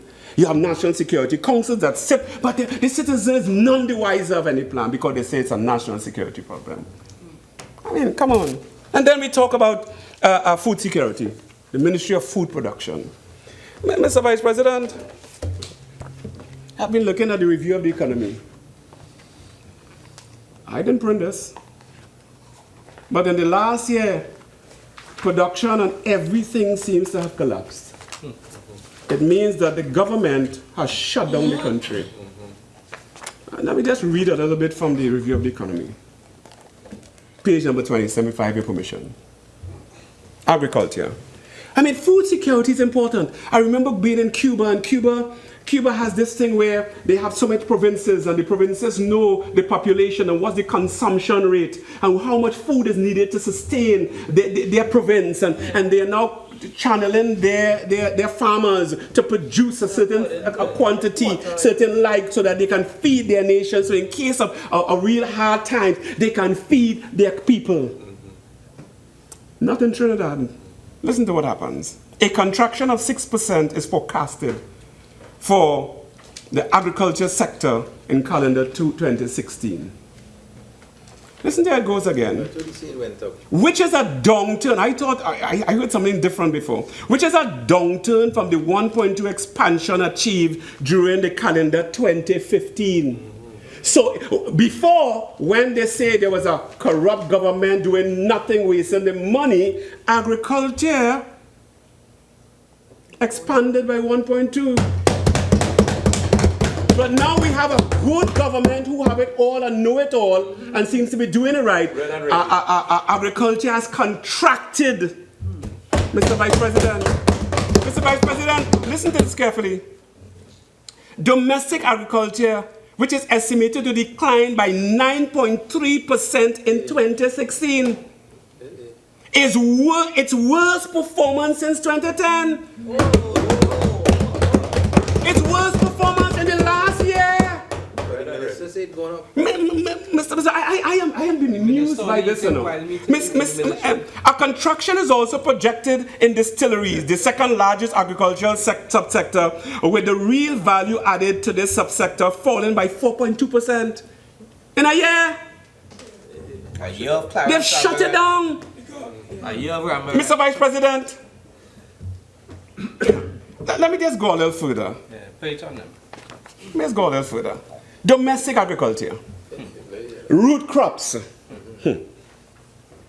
In contrast, dashing production declined by 32.8%. This is not oil and gas. This is not oil and gas. This is dashing production. Declined.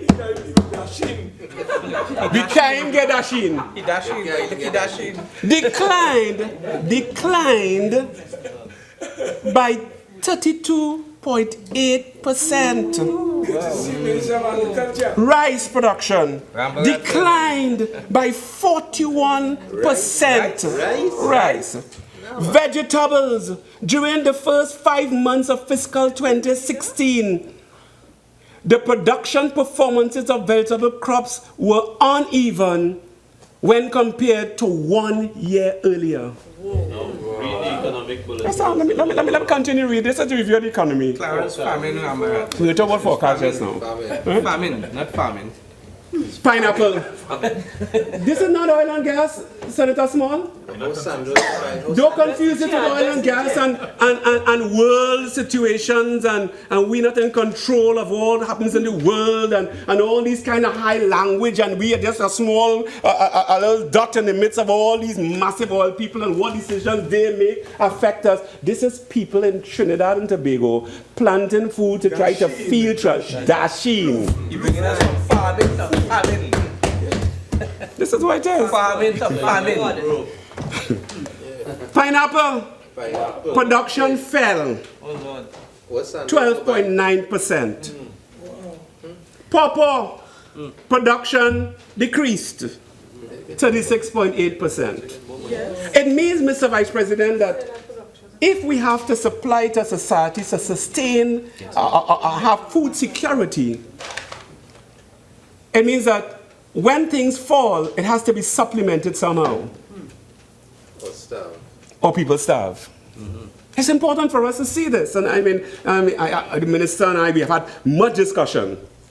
Because I personally feel that, and I said to him that I disagree with the budget allocations to the Ministry of Food Production. Why? Because we are so down in a hole that we need to do some serious stuff to get up, even to level it off, re-level it off, because everything here so far is on the decline. We're in an uphill climb to the bottom. This is a government that knows it all.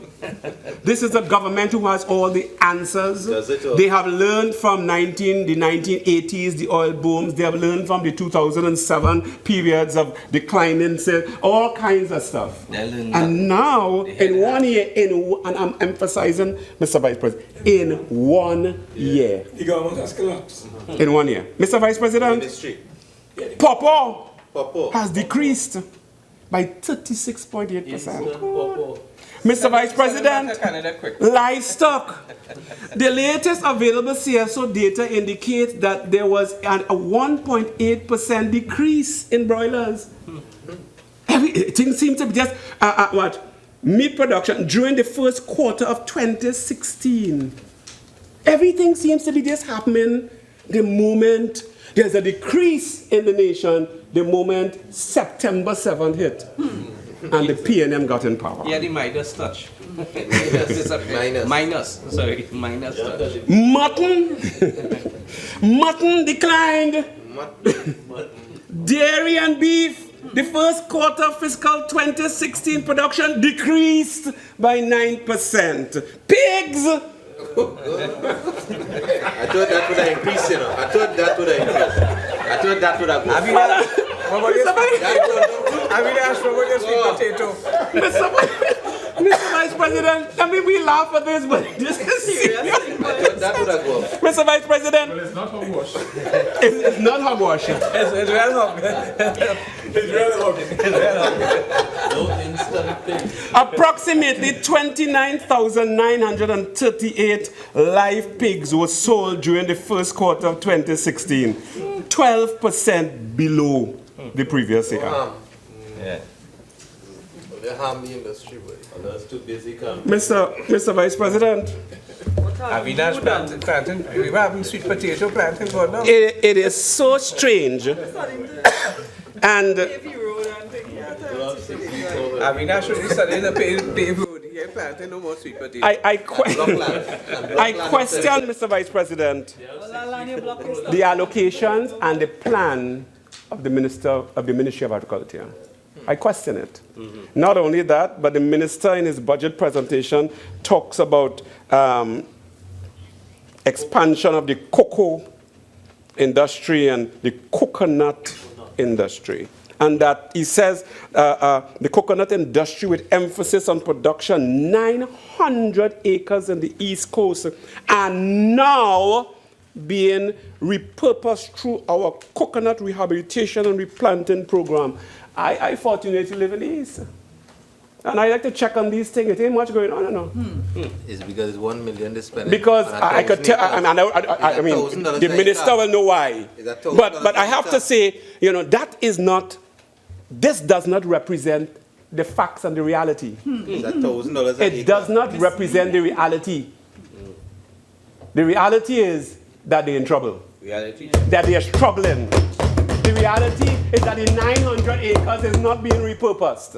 Okay? And I'm being honest with you. I mean, this is not to pick any punches with nothing. And the fact is that when I feel that you bring a budget, I must be able to question what you say. You're a lawyer in agriculture. That's my job to question it. My job is to figure out, if you said this is happening, let me go and check and see if it's really happening. Am I right? 6-week coconut tree. Yeah. To check and see what's happening. I'm glad about the cocoa situation. It's 400. You understand? I remember when the NAR was in power and they started to revitalize all those estates and cocoa estates and things. When they lost the elections, all the estates shut down. I'm glad that this is being done. So, Mr. Vice President, it is very strange that we confuse the society with all of these nice rhetorics, and we talk high and we do stuff. But if people are to start to check on what's going on and take note of it, you'll realize that a lot of budgets is a lot of talk. And no action. Talk. No action.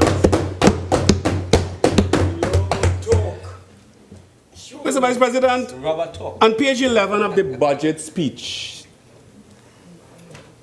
the Minister of Finance says, as to the expenditure carryover from 2015, the Honorable House may recall that the payments for back pay arising from public sector wages agreement covered the period 2011 to 13 were earmarked to be completed in 2015. And he talked about how much money they had to pay for negotiations. In 2010, it happened. In 2009, it happened.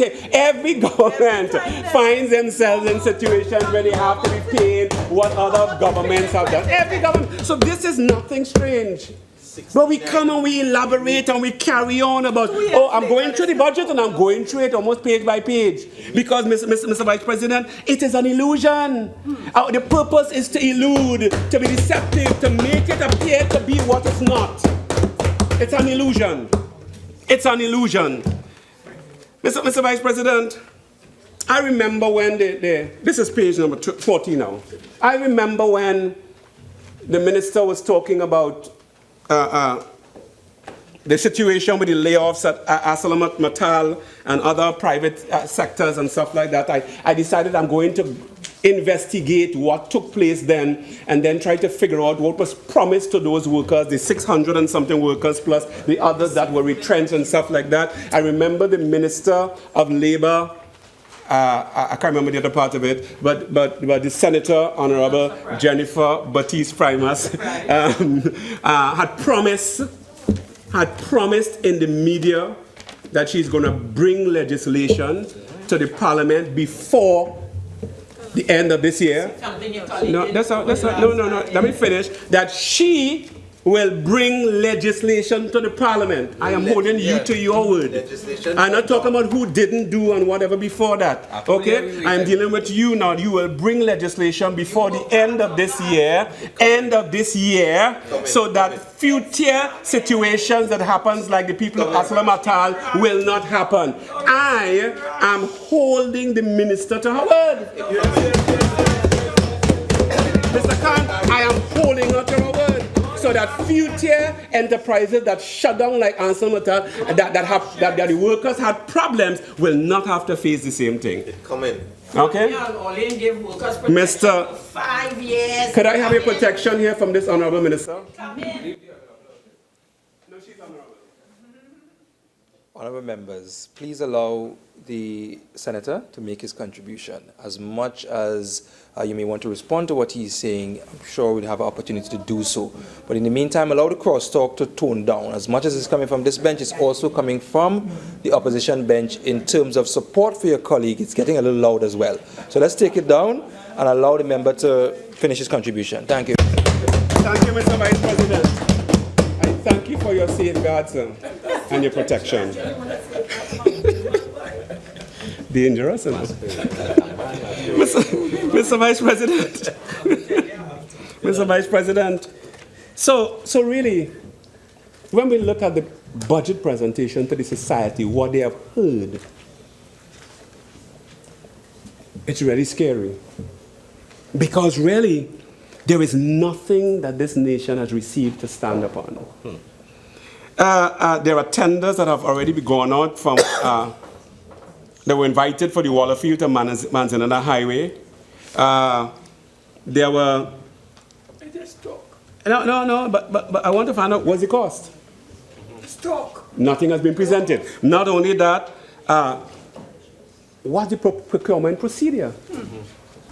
Don't proclaim that. Yeah, highway give out. Because not proclaimed. So I want to find out what procurement procedure is being used to deal with the tender for the Waterfield to Manzanilla Highway. It's important for us to understand that. And then I heard in that same page, I heard the minister said that that when it comes to the Point 14 highway project, OS contract has been terminated. The contract has been terminated so far, and the NITCO, under new management and direction, has already recovered $670 million. Mr. Vice President, there is something known as performance bonds in any kind of contractual arrangement. And that if these people don't perform, they pay. Yeah. That is what they collected. That is part of the contract, Mr. Vice President. But we make, again, it's an illusion. Deception. It is deception. Propaganda. It is they are good for a while. Because they wouldn't say, every contract has performance bonds. And if the contractor reneges, that they must pay. They wouldn't say that. And as a result of the performance bond, OAS had to now repay. They wouldn't say that. You know what they say? Oh, under new management. In other words, the past management was corrupt. And under new management under the PNM, we collect $670 million. But you know something? The performance bonds are part of the thing. That's part of the thing. Who put it there? Who put that there? Exactly. Please, Mr. Vice President, this is no joke, Please them. This is no joke. Because let me tell you something, I don't have to bar talk your mechanic for you to bring your car by me. I have to prove myself. If I only could bar talk your mechanic and say the man is no good, and the man is no good, in order for you to bring your car by me, I'm a fool. Sorry to say that. I would have to be like that because it means that all I could do, I have not proven my worth, all I could do is try to gain ground on talking you bad. You have 5 more minutes, Senator. Yeah, I have a lot of time. A lot of time. Mr. Vice President, then we come to page 55 because government keeps borrowing.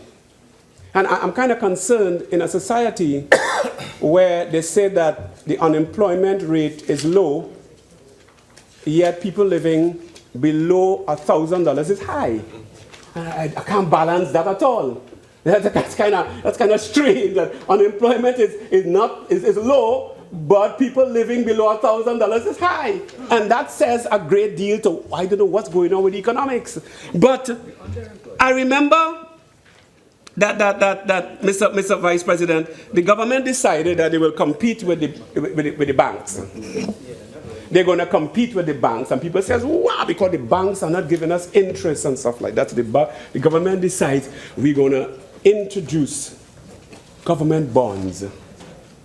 But what it didn't tell the nation, that the government bonds is the government borrowing from the society at their interest to get more money to spend. They didn't say that to the nation, They didn't say that this is a liability, this is an expense. This sends up your borrowing limits. This takes you to a different level of your debt.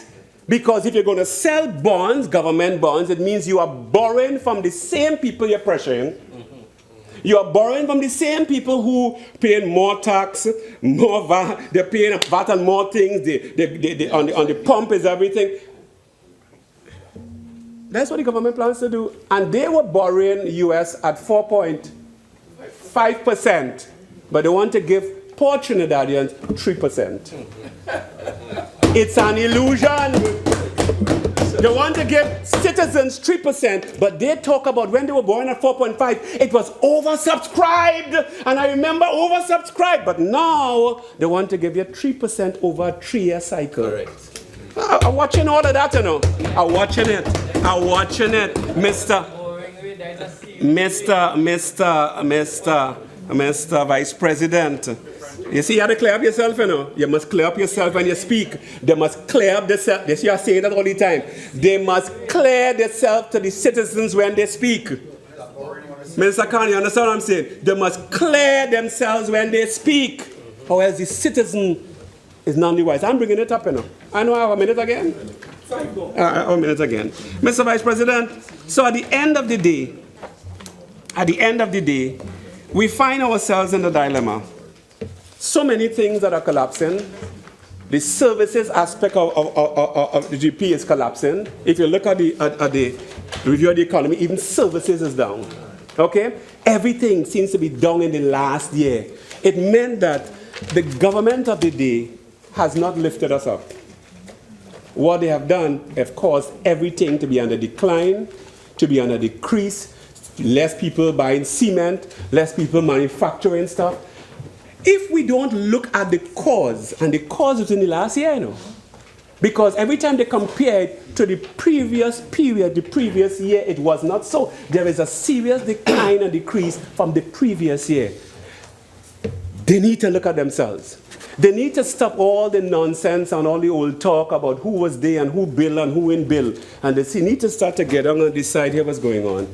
We cannot afford for all these things to be on the decline and the decrease. Let us begin to work and put the kind of policies and programs in place to build it back up so that we can secure Trinidad and Tobago, first of all, internally. And then we can now expand it externally. Mr. Vice President, I want to thank you. I wish I had 10 hours because there's so much in here that I need to criticize. But God bless you.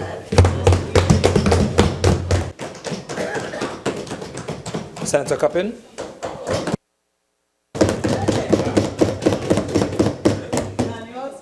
No, we need 10 hours.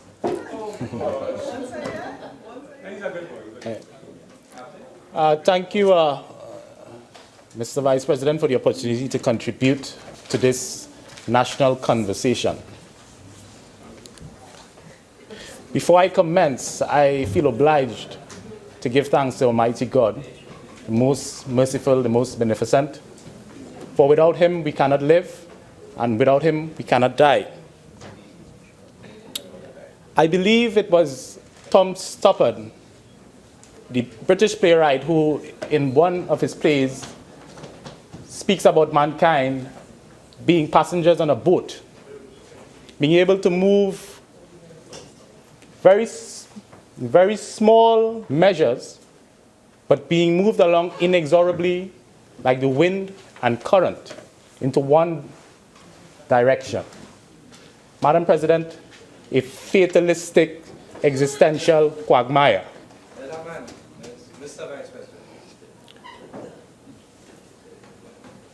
Mr. Vice President, I will not be deterred this afternoon by the Honorable Senator Sturge.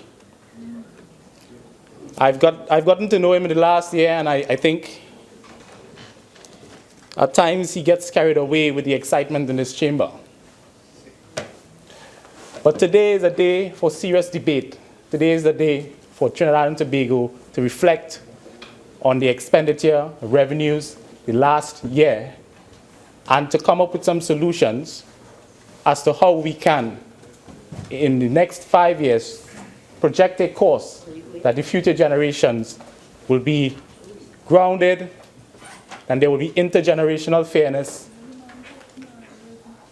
So Mr. Vice President, I want to comment on a number of things that Senator Samuel would have said. very briefly. I'm no expert in agriculture, but I have here the statistics for 2013, 2012 for the agricultural sector. And in 2012, real GDP growth in agriculture declined by a whopping 12.6%. But Senator Samuel will not speak of that. Selective amnesia. Yes, he has selective amnesia. And in 2013, the real GDP growth in agriculture declined by 5.8%. But he wouldn't speak of that. In the 5 years of the UNC, the real GDP in agriculture was next to nothing. In fact, 3 out of 5 years was characterized by negative growth. So he ought not come. I think it's quite disingenuous of him to come to this honorable house and to selectively pull statistics from out of a hat. And then when time to respond, he runs away. I hope he's upstairs listening and being educated, because this is serious business, Madam President. And I want also to look very briefly, because I know the Honorable Minister of Labour will deal with him adequately on Monday. Oh, yeah. Yes, but there will be wetting after wetting after wetting, I'm sure. And he spoke about the failure, or the purported failure of the government to pass employment rights legislation within 1 year. Now, Madam President, Mr. Vice President, if we remembered, under the UNC administration, they had 5 years. I think they appointed a National Advisory Committee in 2012, and in 2013, it came up with a series of recommendations, a very comprehensive report, 25 recommendations, and I have a copy here, just incidentally. And it recommended a wholesale paradigm shift in the way we look at employment rights in Trinidad and Tobago. It made a recommendation for the amendment of the Industrial Relations Act, an act which we know was passed in 1980. It made certain recommendations also for the amendment to the definition of worker. It made certain recommendations for the amendment of the Retrenchment and Severance and Benefits Act. It made several recommendations. And what did the United National Congress do? They did absolutely nothing about it. So how could he come to this honorable house and selectively pick out statistics and ignore the fact that the United National Congress had all this time to do and did nothing? They're the anti-working party in this country. I shall bring him into an enlightened state. Yes, bring him. And Madam President, what did the PNM do in terms of industrial relations in this country? One of the first things they did, I think in March 2016, was to appoint a national tripartite advisory council. I don't think we ever had that in the history of Trinidad and Tobago, where we had private sector, labor and government sitting down together and thinking for the first time of how we can together think about solutions to reform industrial relations in this country. Madam President, we have never had that. So, Madam President, I don't want to dwell too much on the ramblings of Senator Samuel, because I know Senator Avinash Singh and Senator Baptiste Primus will have ample time to deal with that. But, Madam President, I want to return to the substance of my contribution. And I would really like to focus on the budget. Now, to speak on a budget is never easy, because a budget, and I would like to borrow some economic theory from my days in college. And there's a theorem by the name of the impossibility theorem, Arrow's impossibility theorem, which speaks about, as a society becoming more diverse, tastes becoming more sophisticated, a society becoming more developed, that it is almost impossible for a society to agree on one allocation of resources which is equitable and fair. It's called the Arrow Impossibility Theorem, and it's a theory that it led to Kenneth Arrow winning the Nobel Prize. And what it essentially says is that you cannot please everyone. You just can't please everyone. And Madam President, as we have seen in this budget debate, persons have been saying that the budget is too high. Some say it is too low.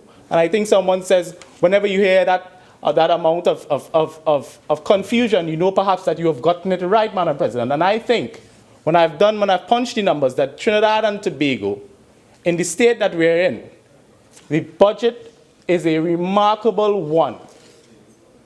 The Minister of Finance must be commended for what he has done for Trinidad and Tobago. And in future generations, we don't know now, but future generations would look back as a defining moment, Madam President, when Trinidad and Tobago was at its lowest, and a man by the name of Colin Imbert stood up like a true champion, Madam President, and put Trinidad and Tobago on the path to progress.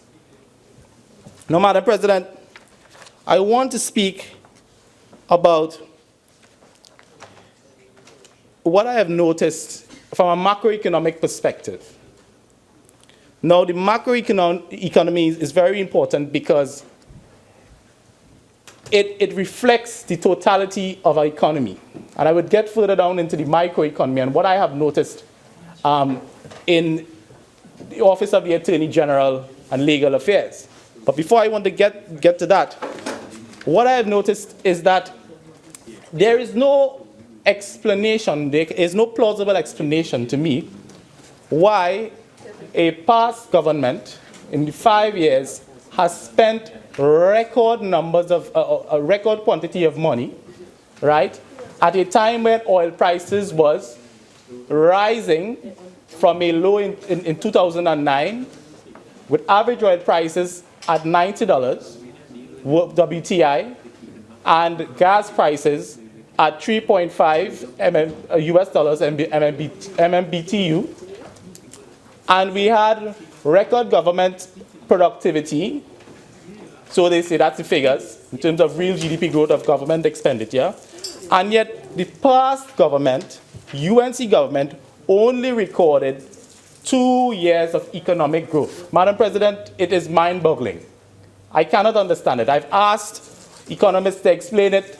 We've looked and we've dissected the economy, but yet, Madam President, something seems to have gone awry. We had record levels of spending, 62 million, 57 million, 61 million, but yet we've only had 2 periods of economic growth, and that was in 2014, or 3 periods. 2014 decline 0.6, 2015 decline 0.6. In 2012 and 2013, very, very little growth, despite large sums of money being expended from the National Treasury, Madam President. And why that is, no one knows.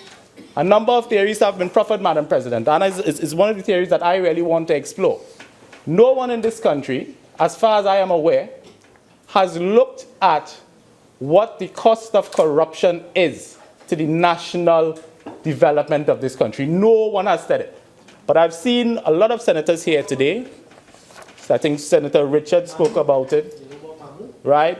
Senator Tricky-Soon, I don't know if you spoke about corruption, did you? But a number of senators, it was a recurring theme. But no one has said it.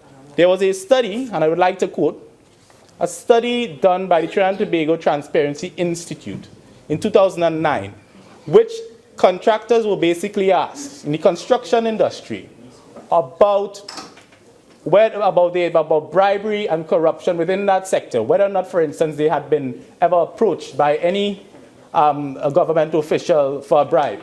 And interestingly, Madam President, 52% of respondents answered yes, that they had paid a bribe. The level of that bribe varied, with 27% reporting that they had paid over $1 million in bribes. The Trinidad and Tobago Transparency International chapter, local chapter, has estimated that in Trinidad and Tobago, the cost of public procurement to the private contractor, to the contractor, increases between 20 to 25%. The OECD, Madam President, has estimated in a 2013 report that on average, corruption costs the world economy 5% every year. If we could get it, the world economy would grow by 5%. So imagine, Madam President, in a country where corruption is the order of the day, where everybody knows that the government, public officials, the public service is corrupt. What is the true cost of corruption to the national economy of Trinidad and Tobago? And that is a question that I would like to pose here today. I would have liked Senator Mahabir to be here because over the tea break I engaged him. I said, Senator Mahabir, I have a serious problem. I've been looking at the numbers, and for Pete's sake, I just can't understand how there can be real economic growth in all these sectors, record amounts of money spent by the government, a government with 38% of the national economy, and yet we can't get this country stabilized. We can't get economic growth. Every year we are growing negative. We are spending record amounts of money. Every year, budget after budget, budget deficit. Senator Mahabir said 9 years of consecutive. I don't believe it's correct. I think I've seen in 2012, I believe, we had a budget deficit, a budget surplus, but we have been... Senator Tricky soon is doubting me, but I have the statistics here, at least from the central bank. And we've had, we did not have 9 years of persistent budget deficits. There was at least 1 year of a budget surplus. But in any event, we have been doing is called counter-cyclical policy. And what we should be doing, or what we should be seeing, is a stabilization of the economy. But that has not been happening, and that's something that should be worrying to Trinidad and Tobago. So, Madam President, I want to turn to the Office of the Attorney General, Madam President. And much has been said about the level of expenditure on fees to outside counsel. Right? A lot has been said. And Madam President, I would like to, in the last session, we also had the Finance and Legal Committee brought the Office of the DPP here. We sent out several requests for information, and we found several disturbing things in the national state apparatus. Now, Madam President, I would like to do a comparison of personal expenditure from 2010 to 2015 and compare it with the level of fees spent on outside counsel. And what I found, Madam President, is very startling, very, very startling. We spent in 2010 $36.3 million on fees to attorneys. However, we spent $40 million on outside counsel. That is in 2010. Right? In 2011, we spent $62.2 on fees to attorneys, that is outside counsel.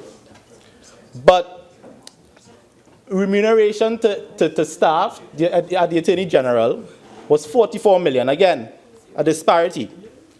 We are spending more on outside counsel than we do for the Attorney General staff. And that figure includes NIS and all that other forms of remuneration. That is not current wages. Right? In 2012, the fees rose to a whopping $104 million, whereas personal expenditure to the staff of the Attorney General was stagnant at a bare $44.6 million.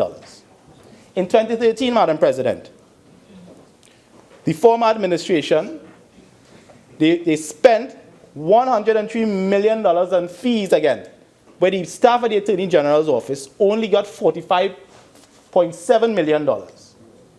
In 2014, $206 million on goods and service, of which $118.5 million on fees to outside counsel, while the staff only got $60.6. And finally, Madam President, in 2015, under Gavin Nicholas, right, the outside counsel How many went there? got $117 million on fees to outside counsel and $65 million spent on staff. So we see there's a serious disparity. For some reason, we are favoring outside counsel to the staff of the Attorney General's office. And that's a serious thing. And I see my learned friend, the Honorable Senator Ramdeen, has just walked in. And I don't want to dwell too much on Senator Ramdeen, because I'm sure the Attorney General, well, he dealt with him sufficiently in the lower house, and I know Minister Young will deal with him as well in the wrapping up.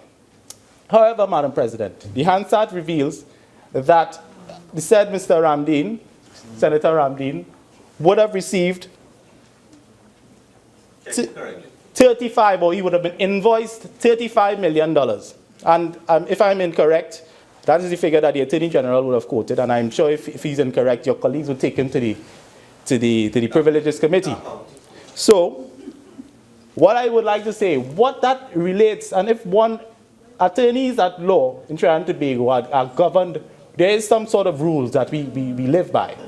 There is something, it is a practice direction on costs that was issued by the past Chief Justice Satnarayan Sharma. Now, if we take at its highest, Band D, for local attorneys, advocates, we have $2,500 per hour that an advocate can make or can earn in this country per hour. Taken at its highest, Madam President, it would mean that the billable hours, right, the billable hours to rack up in an 8-hour working week, let's assume Senator Ramdeen was a employee of the state, he would have made 4.5, it would have been 4.5 years of making $20,000 a day, if you understand that. Imagine going to work for 4.5 years and earning $20,000 a day. I don't know anywhere in Trinidad and Tobago where someone can go to work for 4.5 years and claim $20,000 a day. Madam President, it is startling. It's as an attorney at law, I just can't explain it. I don't know. I think he's going to struggle with that if it is true. Well, I believe it is true because he has not taken the Attorney General to the Privileges Committee. And Madam President, it doesn't stop there. We have two QCs, Mr. Alan Newman, Vincent Nelson, submitting a bill of over $113 million of public money for works being done, if we understand what that means. That is like going to work and claiming double. If we assume that they're making senior counsel wages, which I doubt they are because they're coming from England, that senior counsel wages, he can charge $3,500 an hour. In England, in 2006, it was £2,500. So I don't think these senior counsel, these queen's counsels are going to come to Trinidad and charge $3,500 an hour.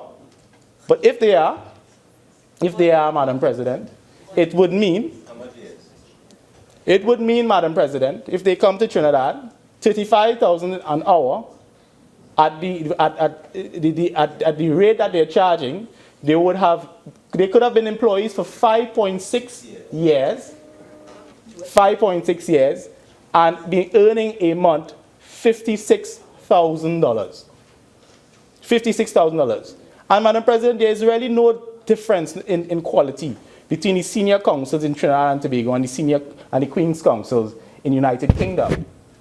To believe that, Madam President, is to deny our own self-worth, is to deny who we are as a people. And we see it in court. I believe the United National Congress was represented by one of those said senior Queen's counsels in the election petition. It didn't help them. You know, they lost at the first instance, and they lost at the appeal court. So I don't understand. As Fitzgerald Hines always tells me, the facts of the case is what really determines whether or not you win or whether you lose. But for some reason, we have 2 senior counsels, Queen's counsels, coming from the United Kingdom, and somehow earning this quantum of money, which is inexplicable. It kind of reminds me sometimes of the United National Congress's failure to adopt the CCJ. I believe they believe that outside is always better. As somebody who studied in England all my life, I don't think myself superior to anyone studying who has passed through UE or anywhere. I don't think so. But what I can say, Madam President, is that the figures don't lie. What we have here, what we are giving these 2 gentlemen in the last 5 years, what they have been invoicing the state, is a travesty. It's something that needs to be dealt with and looked at seriously as we proceed, because the days of wine and roses are over. Yeah, the days of wine and roses are over. So, Madam President, what I would like to do is to stay on that theme of personal, how we deal with our staff members in the state apparatus, again, in the Office of the Attorney General. Now, Madam President, in a different dispensation, as the president of the Heloconia Foundation, which is well known, I would have sent a Freedom of Information request to the Office of the Attorney General, asking certain questions like number of persons terminated, number of persons not renewed. For the persons who were not renewed, what were the reasons? The persons who were terminated, what were the reasons? I would have asked for those the number of persons who were not previously hired, who were not employed at the Attorney General Office, how many new persons were employed, what were the qualifications? Those are the types of questions, because we have too much rumors in this country and no one does anything about it. So I decided to ask the question of the Office of the Attorney General to find out whether or not there was any smoke to the fire, Madam President. And what I found is startling, and I've sent the file to the Integrity Commission, and I genuinely hope that they miss what I've seen, that they will see as well. 18 persons, I want to get it, 17 persons terminated, in my estimation, without good cause. Letters of resignation upon resignation upon resignation. Who resigns from the Attorney General's office, Madam President? 32 not renewed without good cause. When you see the reasons, no good reasons. 211 new persons given jobs in the Office of the Attorney General. 211 new persons. When? And when it's important, you're saying the budget, but I know when the United National Congress, because they always stalk my Facebook profile. When they get agitated, I know I'm on the right track, Madam President. Right. When they get agitated, I know that I'm on the right track, Madam President. And I want to say something. Of the 18 of those persons who were hired, there was no qualification, no evidence of qualifications on file. 18 persons. No evidence of qualifications on file. File just pick up itself and run away, Madam President. Usually you insist that. Yeah? 16 of those individuals, qualifications. When you ask what was required, and what you ask what these persons have. Chalk and chase. That's all right. I wouldn't call a name, but I have their positions. I will call it. Director of Communications Unit. Advisors to the Minister. Executive Assistant to the Chairman of the Law Reform Commission, Communications Specialists, Paralegals, Legal Officer 3, 2 Senior Advisors, Social Policy and Planning Executive Assistants to the Communications Unit, and a Personal Assistant, not qualified for the job. And Madam President, I've had the unfortunate experience of going to meet the former Attorney General, Anand Ramlogan. You might not remember me, but I went. Very, very unfortunate to this end. And when I went there, I remember my phones being searched as if I were going into some CIA, department. So they're not, all right. And Madam President, what was very strange, and strange stood out to me, Madam President, is that, and they know there was a unit, and you realize a lot of these individuals here, named here, belong to the Communications Unit of the Attorney General's Office. That is a well-known unit that existed, right, in the Office of the Attorney General. And they were employed, as far as I know, they were employed to do certain covert operations to go onto Facebook to just run rampant on the People's National Movement while they were in government. And you realize it's not surprising to me that all these people, a lot of these people were in the communications unit. And I hope that the Integrity Commission really is taking notice of the files that I have sent to them. Because I will not let this matter rest. I will not let this matter rest. Right? I will not let this matter rest. And I am not intimidated, Madam President, by the rambling of the new senator. I am not intimidated one bit because I am a patriot. I will act in the interest, not necessarily of the People's National Movement or the United National Congress. I will act in the interest of the people of Trinidad and Tobago, Madam President. So, on that point, I want to turn to the case flow management, which is a subject dear to my heart. We had a couple joint select committees reports that is due. We have one due, and we had several inquiries on the case flow management. Senator Coppin, you remember the point that I made yesterday. If you have a joint select committee and a report has not been laid and submitted, be very careful about what you're making reference to. If they're public meetings and things came out in the public meetings, fine. If they're in-camera meetings, no. Okay? Madam President, I'm very well aware of that rule, Madam President. So there were certain utterances which were ventilated in the media, for instance, by the Office of the Director of Public Prosecutions, where he would have spoken about human resources shortages and a lot of shortages. In fact, he said they didn't even have the ability at times to buy photocopying paper. And that was well recorded in the Trinidad Guardian and a number of dailies. So, Madam President, I'm very careful not to tread on or to offend that rule. In any event, Madam President, what I want to point to is the fact that the development program from 2010 to 2015, which is effectively a statement of the capital expenditure of the last government. And I want to quote some figures, because when I quote these figures, you would realize that our priorities in the last 5 years have been truly and utterly wrong. In 2010, $6 million, roughly, spent on capital expenditure. This is the development program. 2011, only $206,000. Imagine, $206,000 in an entire year for the development program at the Office of the Attorney General. 2012, $2,933,721, Office of the Attorney General, again.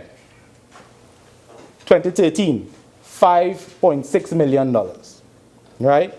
2015, actual expenditure, all these are actual expenditure, $3.4 million. Could you imagine, Madam President, that you have a total bill, capital expenditure in the development program of $26 million? Could you imagine spending $26 million when attorneys at law are claiming $32 million? The entire ministry, $26 million in capital expenditure. And you know, the development program of the Ministry of the Attorney General, what it's supposed to do? It services things like magistrates' courts, or ACIB building, Office of the DPP, right? All these capital expenditures.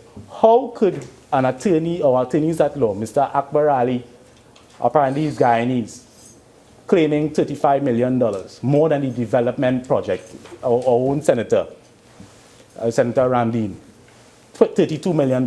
This is what, $9 million more than the entire development program in 5 years. Madam President, it's amazing. It is truly, truly amazing. But what we have seen is that the PNM government, unassuming government, has immediately spent $35 million, this is the revised estimate, on capital expenditure, more than the UNC did in 5 years, Madam President. I think that needs to be applauded. The Minister, the Attorney General, they have realized what has been going on, and they have moved very swiftly to address an imbalance that was created by the past administration. And again, the estimates for 2017, it's estimated to be spent $23 million, which is, again, almost equivalent to what the UNC spent in its entire 5 years in government, Madam President. So, and if one understands the importance of capital expenditure, one would know that spending $22 million or $26 million is nothing when we consider the fact that the only reason, one of the primary reasons why there was no increase in the levels of staff in the office of the DPP when it was recommended in 2013 that the complement of staff be increased was simply because there was nowhere to put these individuals, Madam President. There was nowhere to put extra staff, but yet the United National Congress took no action. So immediately on assuming office, the Attorney General and the Minister of the Attorney General, Senator Stuart Young, they have moved swiftly to address that. And I am informed that a lot of upgrades have been going on to the office of the DPP. And that in itself is what is needed in order for us to address the imbalance. And Madam President, some of the statistics is really, really, really frightening. When we look at the type of vacancies that we actually have in the office of the DPP, right? I am informed, Madam President, that we have the DPP's office is understaffed, so much so that the ratio of cases in the High Court, right, is increasing every year. The ratio of prosecutors to cases, 166, one prosecutor to 66 cases, right, in the first quarter of 2010, one prosecutor to 78 cases in 2012. And it has increased to one prosecutor to 150 cases in 2016, Madam President. So what we have is we are understaffed because we know they are understaffed in the office of the DPP, and they are underpaid because we are paying more of the fees to outside counsel, Madam President. You see the type of problems that we are having in the office of the DPP. It has to be solved. It has to be solved. And that's on the criminal side. On the civil side, Madam President, I am a civil attorney, so I deal with the office of the Solicitor General's office and they all the time. Every time you write a pre-action protocol letter to the office of the Attorney General, I can be assured that they will ask me for an extension of time. When I file a claim against the office of the Attorney General, I can bet, well, I don't have a house, I could bet my car that they will ask me for extension of time. And then they 9 out of 10 times, they're going to probably serve me with a frivolous or vexatious application that has no merit in law. So these attorneys at law, they're underworked, they're understaffed, they're underpaid, and they're undertrained. So, Madam President, it brought a joy to my heart when I read the Hansard of the Attorney General in the other place. It brought a joy to my heart. And it confirmed certain reactions that attorneys in the office of the Attorney General in this new dispensation have been coming to me with. They are overjoyed. Madam President, if you see their faces, some of them before in 2010 to 2015, when I saw them, I used to feel sorry for them. They were melancholy.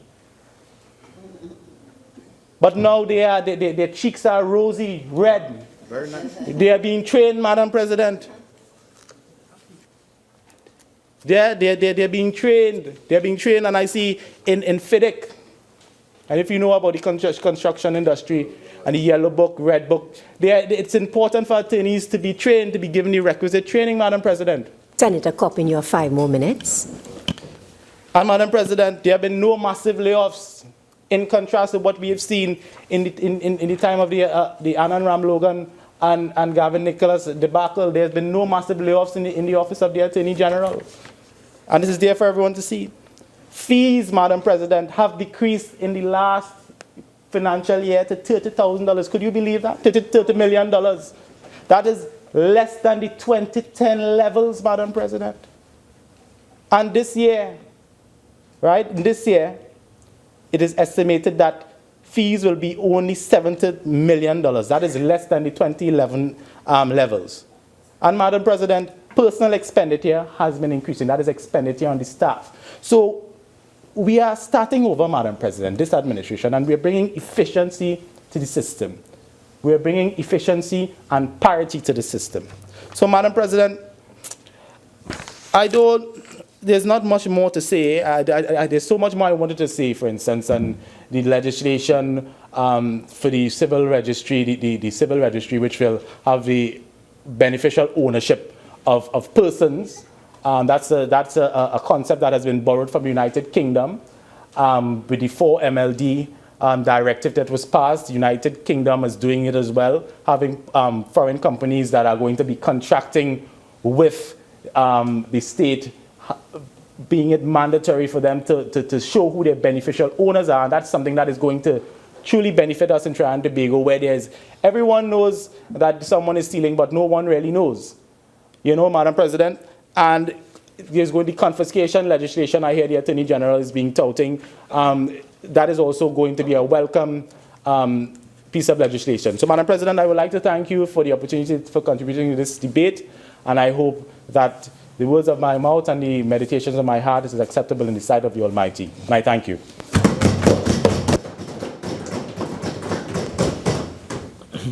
Madam President, I beg to move that the Senate do now adjourn to Monday, the 24th October 2016 at 10:30 a.m.